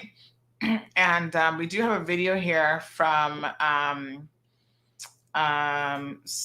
elsewhere in the world. I'm going to just download this so we can have a look at this video. Now, please don't forget, folks, the census is ongoing, and we are inviting you and encouraging you to make sure that you fully participate in the Cayman Islands census. It's not done every year. I can't remember the last time we did a census, but time to update those information so that our policymakers know enough about this country, including our population size, so that they can make more effective decisions. Beginning the 10th of October, residents across the Cayman Islands will be invited to participate in the 2021 census. What is the census? Simply put, the census is a head count of every person living in the Cayman Islands. The population count and data are protected and authorized by the Statistics Act. The information is confidential and cannot be shared with any law enforcement agencies. Your response helps guide business, social, and economic planning for the future of our islands. The 2021 census will inform decisions on how millions of dollars are allocated for roads, schools, hospitals and healthcare clinics, fire, emergency response services, and other programs. Census enumerators will visit your household, ask a few questions like how many people live in your house, including their age and sex. Every person counts, no matter who you are or where you live. So have your say in the 2021 census. All right, folks, have your say in the 2021 census. The only way you can do that is to participate. Big shout out to Reliable Supply. They have a huge supply of Purell hand sanitizers and products. I actually did a little unboxing video, which I'm going to put up a bit later on. I got a little care packet from Reliable Supply. And, ooh, it was so full of goodies, y'all. You're going to be shocked when you see all the wonderful stuff that Ms. Sharon put in a little care packet for me. But make sure you contact them if you're a school, a business, homeowner, anyone who is concerned about the spread of COVID, or not just COVID, other viruses and bacteria. Make sure, folks, that you're sanitizing your home properly, you're cleaning your environment properly. No better place to go to get all of your supplies than Reliable Supply.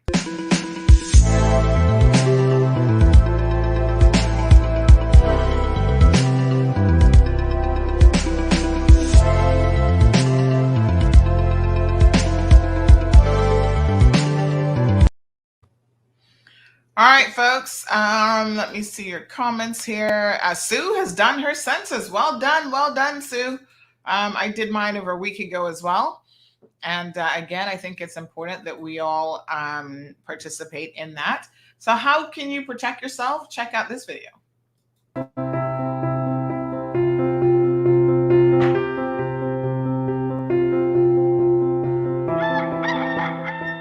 The coronavirus is among us and can make you very ill. Symptoms of the disease are a high fever, cough, and difficulty breathing.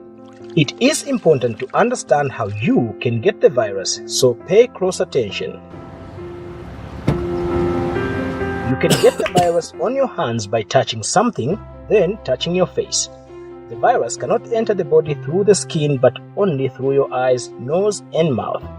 You can also get the virus by being too close to someone who has the virus. The virus can remain in the air for a short while and can reach your face.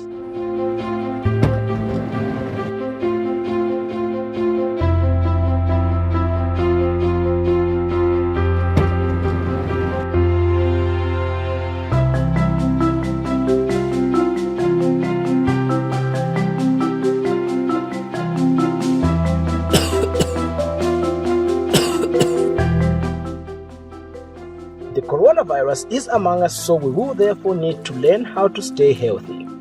To be safe, do the following 5 things. 1. Clean highly touched surfaces regularly. Remember, the virus can be present on surfaces and objects, and cleaning those surfaces with soap or disinfectant will kill the virus. 2. Don't touch your face with unwashed hands. Remember, if the virus is on your hands, you can easily transfer it into your body by touching your face. 3. Cough and sneeze in your elbow or mask. If you carry the virus, it will prevent you from spreading it in the air or on your hands. 4.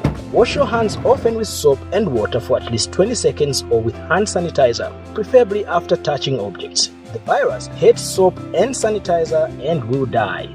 5. Keep at least 2-meter distances. Remember that you can get corona when coming too close to someone who has it. In a place where it is impossible to maintain the 2-meter distance, wear a mask. It is important to do these 5 things wherever you are, at work, at a shop, at a market, at church, while traveling, and so on. If you do this always and everywhere consistently throughout, and you will protect yourself and your loved ones from the virus. So remember, clean high-touched surfaces regularly. Don't touch your face with unwashed hands. Cough or sneeze in your elbow, tissue, or mask. Wash or sanitize your hands often and keep 2-meter distance. Keep this up and you will be safe. If you have COVID-19 symptoms, which are a high fever, cough, and difficulty breathing, you should call your local toll-free hotline for advice. 909 in Zambia. Seek medical attention if required and isolate yourself wherever possible.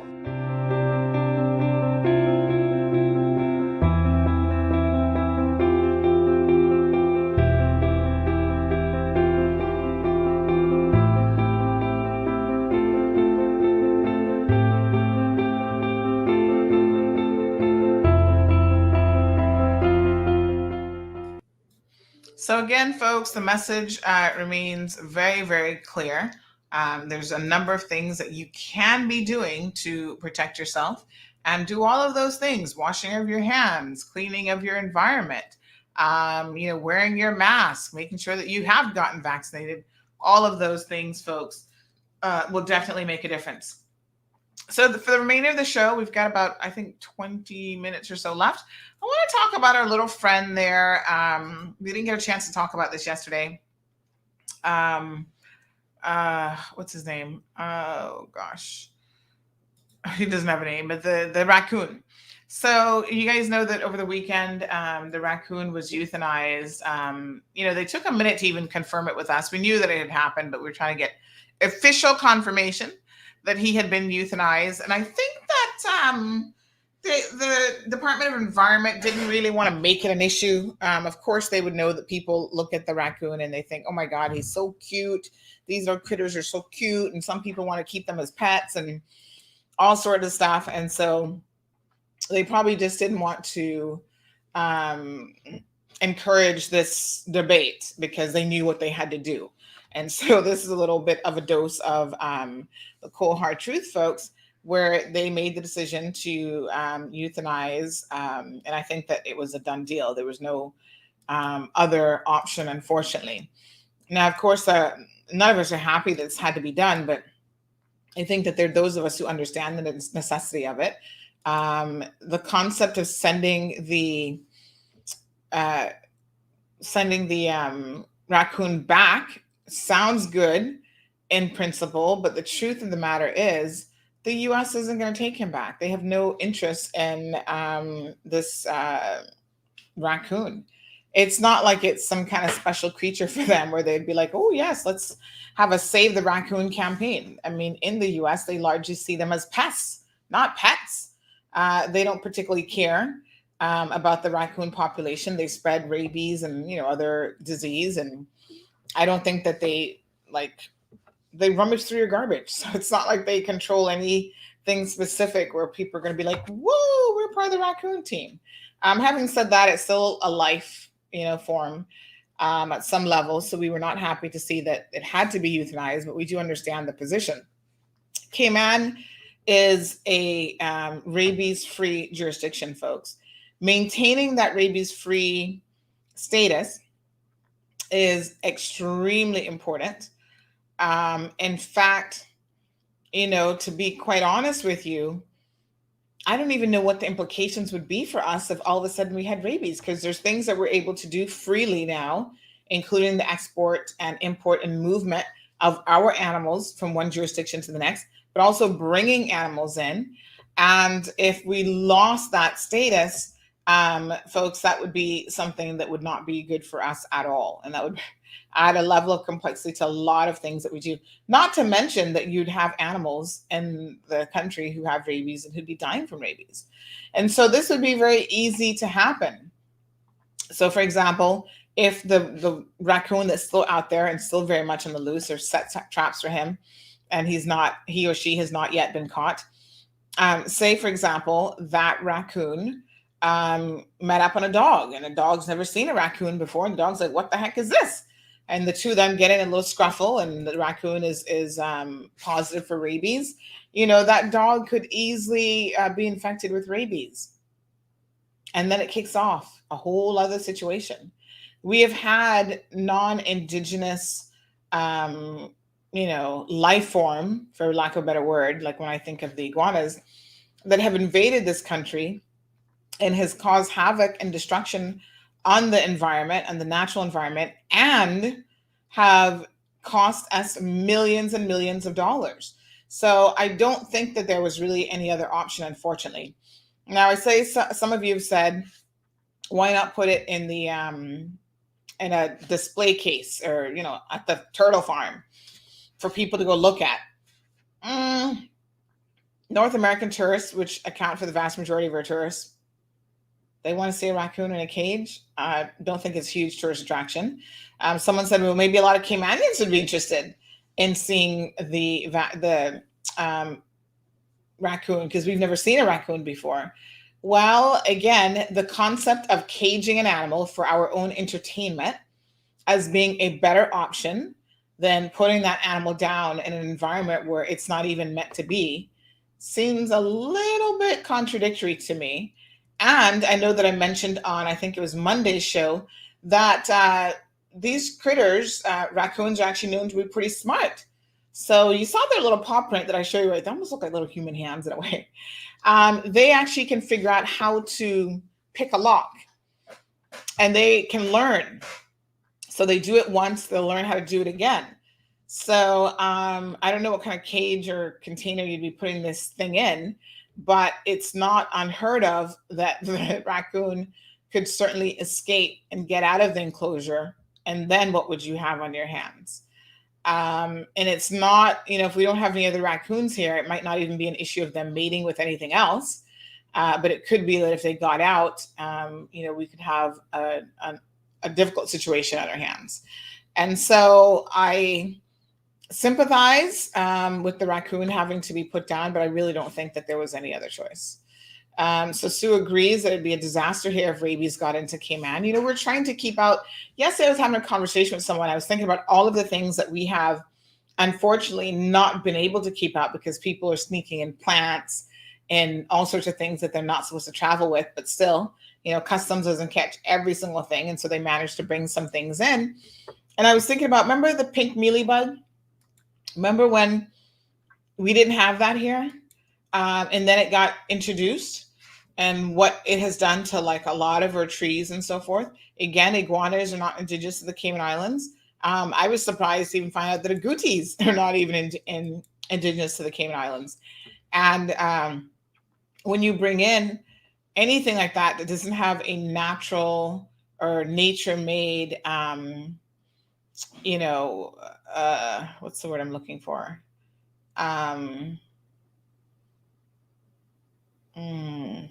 The word is completely escaping me, but they don't have anything else that keeps their population in balance, right?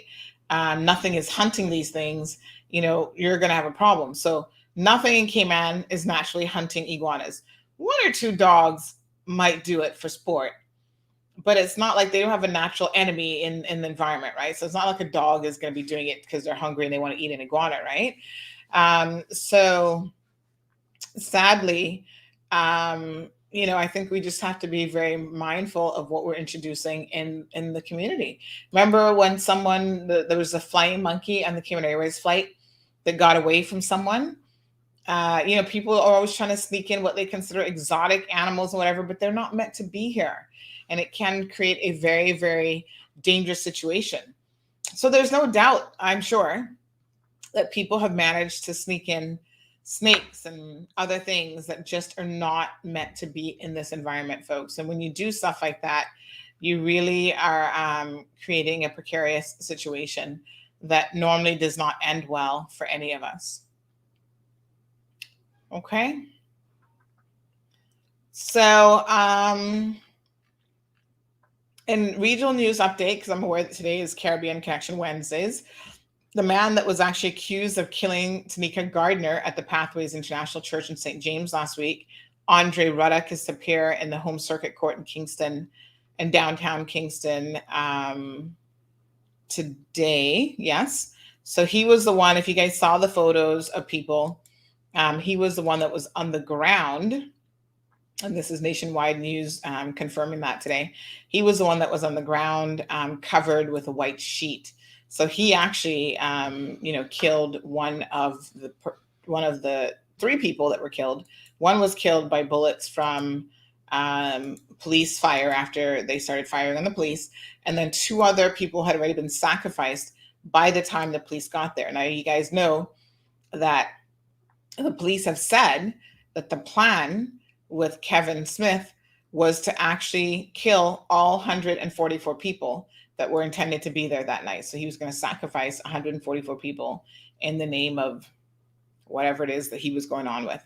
So he met in a car accident a couple of days ago, as you also know, and he succumbed to his injuries almost immediately. Based on eyewitness accounts, it looks like he probably broke his neck.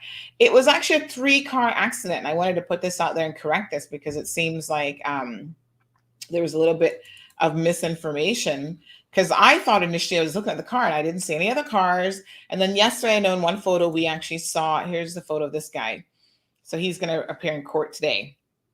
There was a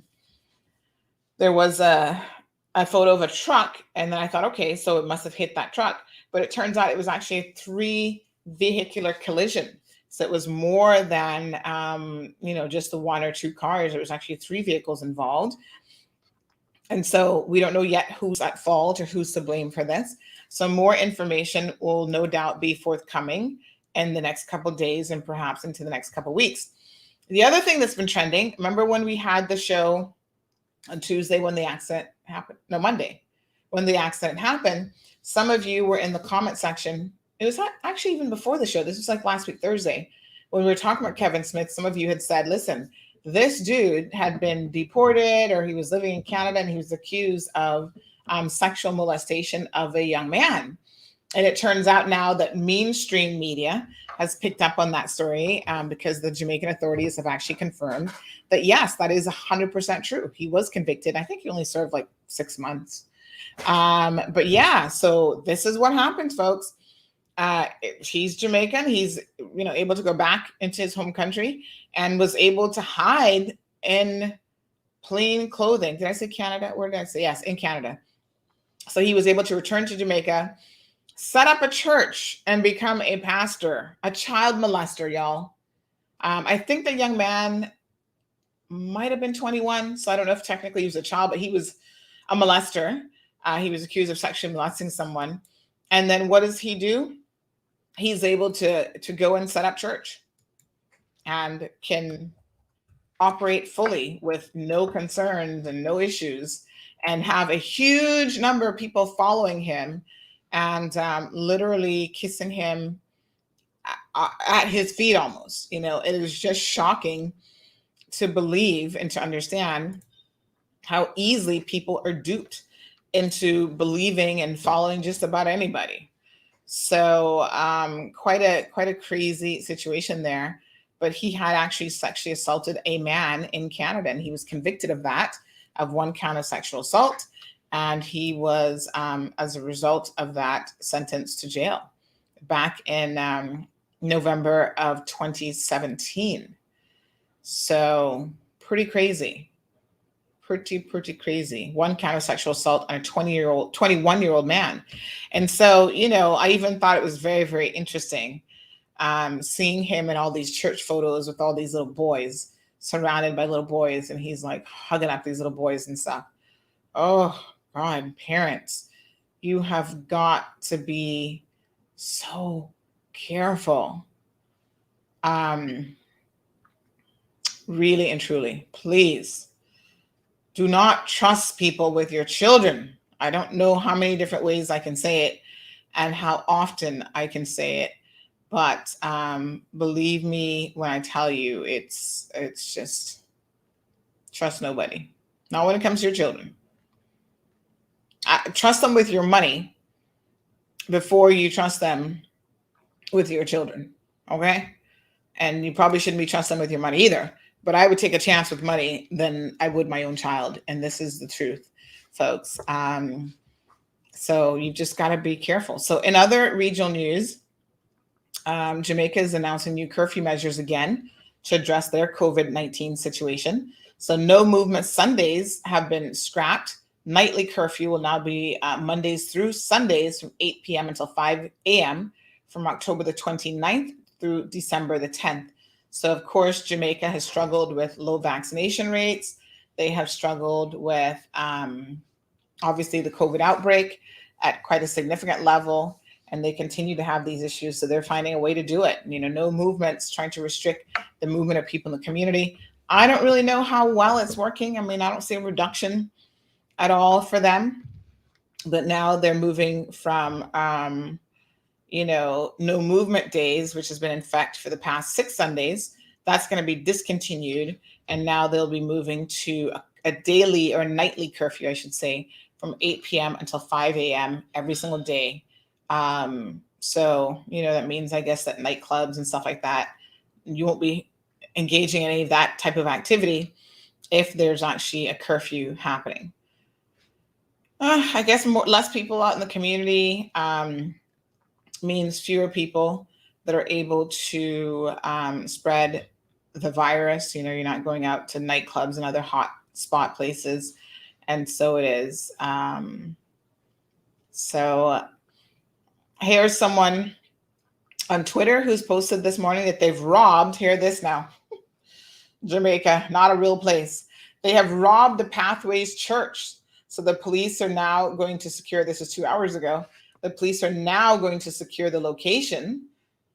I would have thought they would have secured it already, but maybe their investigations there were done, where they have now stolen a washing machine, dryer, and 25 solar batteries and other equipment. Not really surprised. So the church was targeted at 24 solar batteries. I remember he was getting ready for his version of Armageddon, where everybody was going to get on a, everyone was going to get on an ark, and he was going to reenact that whole scene from the Bible, I suppose. So he was ready with solar batteries and other such things. What a hot mess. You cannot make this stuff up. And so now the church, what will happen to that church now that Smith, they should burn that place down, because that feels like it's got a lot of evil up in there. But anyway, the church is now, people are saying that people have now stolen from the church and taken out batteries, a washing machine, a dryer. That was a very posh church, if you ask me. So yeah, so they've stolen a couple things from the church.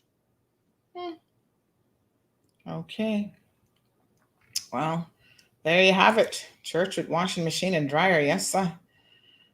Scott, good morning. How are you? I have not seen you. And have you ever been on the show, Scott? I've never seen you comment before. Scott says his death came too easy. Scott, are you still in Jamaica, by the way? I know you were in Jamaica at some point. But yeah, I mean, it's one of the craziest things that I have seen in a super long time, that he was fortunate enough to sort of get out of this situation. But I guess if you believe in what comes afterwards, he will still get his just deserve in the end. So it's a hot mess, folks. I don't even know what else to say, but you know, driving in Jamaica can be very, very interesting at times from what we've seen. You know, I didn't even know, speaking of things that you can steal that can be really, really strange, I did not know that people could steal copper. Like, you know, the copper, like ADSL, that they run the copper to your house and whatever in the streets in order to, they use that as the conduit for your internet. So years ago, I went to Jamaica with my husband, and we were going to he's from St. Mary. So we were driving to St. Mary, and there were residents in the particular neighborhood saying that they didn't have internet. And I'm like, oh, well, why don't they have internet? What's going on? And it's so crazy because they seem to get internet before we do in terms of, you know, high fiber internet and all this kind of stuff. Even as rocky and terrain as it is, Jamaica seems to get better access to internet than Cayman sometimes. I'm thinking Cayman is flat. This is the easiest place in the world to lay fiber. Let's be honest, right? Anyway, I digress. So yes, come to find out, some people were stealing the copper. And I was like, stealing copper? Do people steal copper? My husband's like, well, you know, copper is a valuable metal. So I guess there's some market for it. And I thought it was crazy. I'm like, huh, okay. So they were actually, I was still a little bit confused though, because I'm like, how are they stealing it? They're digging it. Like, how are they laying this copper? They're digging up the ground after the telecom goes in and lays the copper? But they were stealing copper. And as a result of that, the telecom had to go back in and lay it again for people to be able to get internet in their neighborhoods, which is kind of crazy. I don't know how easy fiber would be to steal, because I think fiber is so, it's so like sensitive to bend and all sorts of stuff. Like, why would you steal fiber? Because you destroy it, I think, in the process of trying to extract it. But apparently copper is something that people often want their hands on. So yes. And in other regional news, you'll see a story trending on our page this morning about a mass shooting at a popular bar in Bermuda, of all places. Several people, including a police officer, was reportedly shot on Tuesday evening at a popular bar in Bermuda. Terrified customers scattered. At least 6 shots were fired in the Robin Hood bar and restaurant at about 6 p.m., the Royal Gazette reported.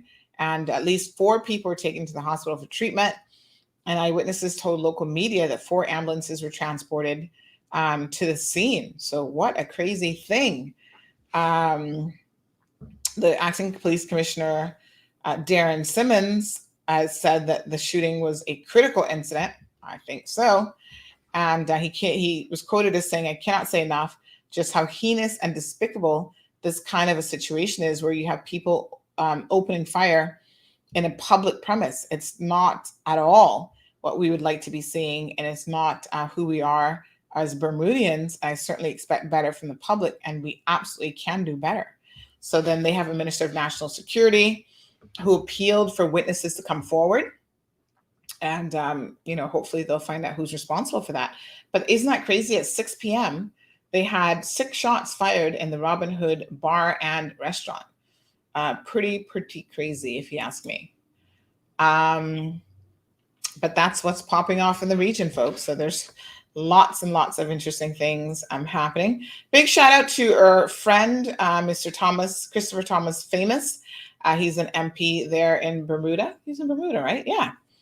And he actually has been hosting a show on his platform where he gets it's a regional discussion show. So he gets people from the region. And I know that Eden Hurlston has been participating in that. So big shout out to Eden, kind of representing the Cayman perspective. So he does a territories talk show. He's got Linda Clark from Cayman, who will be on it on the next segment that's coming up today, actually, this evening.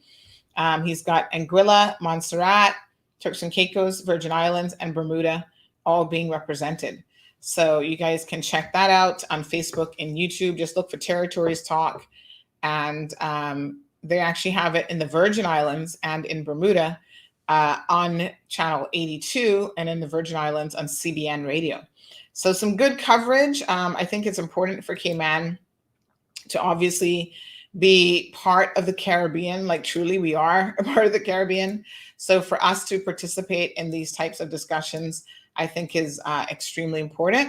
And it's good to see people like Eden and Linda and others stepping up to the plate and letting Cayman's voice, be heard. So there's Linda.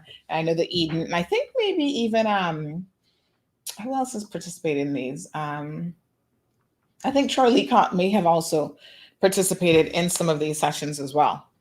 So yeah, good stuff. All right. Wonderful. Okay, folks, that wraps it up for us today. Thank you guys so much for tuning in. Let's see some of your final comments. We've got Miss Sue says, OMG, that's so bad for Bermuda, usually peaceful island. Well, everybody's got crime. Darlene says that she misses Mr. Famous. We'll message him. He is an MP, so I know a lot of times he's actually really, really busy. We have an editorial piece, I think, that will go up here shortly from him as well. So he does continue to contribute to the platform, which I think is fantastic. And yeah, we'll remind him to come on the show maybe next week, Wednesday. Renee has been busy, so she's our Caribbean correspondent here, regional correspondent, I should say, here on CMR. But she has been extremely busy. She's had a baby. She had a baby boy. So congratulations to Renee. And as you guys know, motherhood ain't easy, especially in the first little bit. She has been very, very busy. So shout out to Renee and the baby. He's doing well. I think I told you guys she was coming down with preeclampsia. So they decided to take the baby a little bit early. But both mom and baby are doing well. All right, good folks. Thank you guys so much for tuning in this morning. Hump Day Wednesday. Have a beautiful day. Go get vaccinated. They're at the Lions Center again today. Participate in the census, folks. And if you're a senior, you've been enjoying the Older Persons Month. There is in the Bodden Town area today at 10 o'clock, I believe it starts. Miss Heather's going to be there and some others going to be there. They're going to be having a picnic in the park for their seniors. And that's going to be at the Bodden Town Seniors Home from 10 a.m. this morning until 1 p.m. There in Bodden Town. So go and check it out. They will have refreshments for the seniors and other activities for them to do. So just another event on the long list of things for Seniors Month. There's church events that have been going on. So there's been a schedule of church events. There's this weekend, the 31st, it will be the First Assembly Church of God. They will have the final one starting at 10:30 a.m. If you're a senior that can't get out and about, please know that you can watch it on YouTube or Facebook through the First Assembly Church, the First Assembly of God, Cayman's Facebook or YouTube link. So check that out. They've had a number of services at Elmsley, John Gray Memorial, New Testament Church of God in Cayman Brac, Agape, Northside, the William Pucci Memorial United has had stuff in Northside, Webster's Memorial in Bodden Town, Church of God Universal in Georgetown, even Little Cayman Baptist Church was in on it, and Boatswain's Bay Presbyterian Church on the 17th had their services as well. So most of the churches in Cayman, Savannah United kicked it off on October the 3rd. The Church of God in West Bay, St. George's Anglican, and Victory Tabernacle in Georgetown have also participated in this event. So again, this Saturday will be the final church service, the First Assembly Church of God at 10:30 a.m. Tune in to their social media platforms. If you're an older person, I would totally understand if you were not comfortable going to a church service with the current COVID situation. 90 cases yesterday, folks. It is a lot. We're not downplaying that at all. But what I would say is we're going to stay the course, folks. We're not going to panic. 2 persons have been hospitalized that require oxygen. One was there since September. Another one was actually being hospitalized for something else and turned out to be COVID positive. And they now need the support of some oxygen support. Not quite the same as being on a ventilator, so not as serious. And we will certainly keep an eye and update you guys if we find out any more about those particular situations. So the reality is we're going to have more COVID cases. The reality is we're going to have more hospitalizations related to COVID cases. The reality is we're going to have people getting sick and requiring oxygen and supplemental care related to COVID.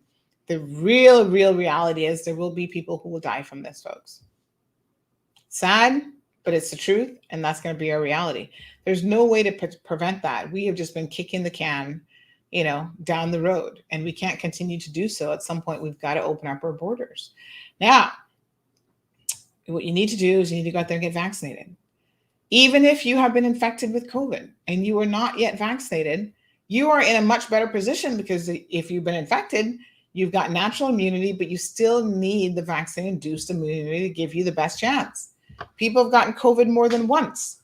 And if you were lucky the first time to survive it, that does not mean that you're going to be lucky the second time to survive it. So give yourself as much protection as possible, folks. That's the message that all of the experts are encouraging you to follow.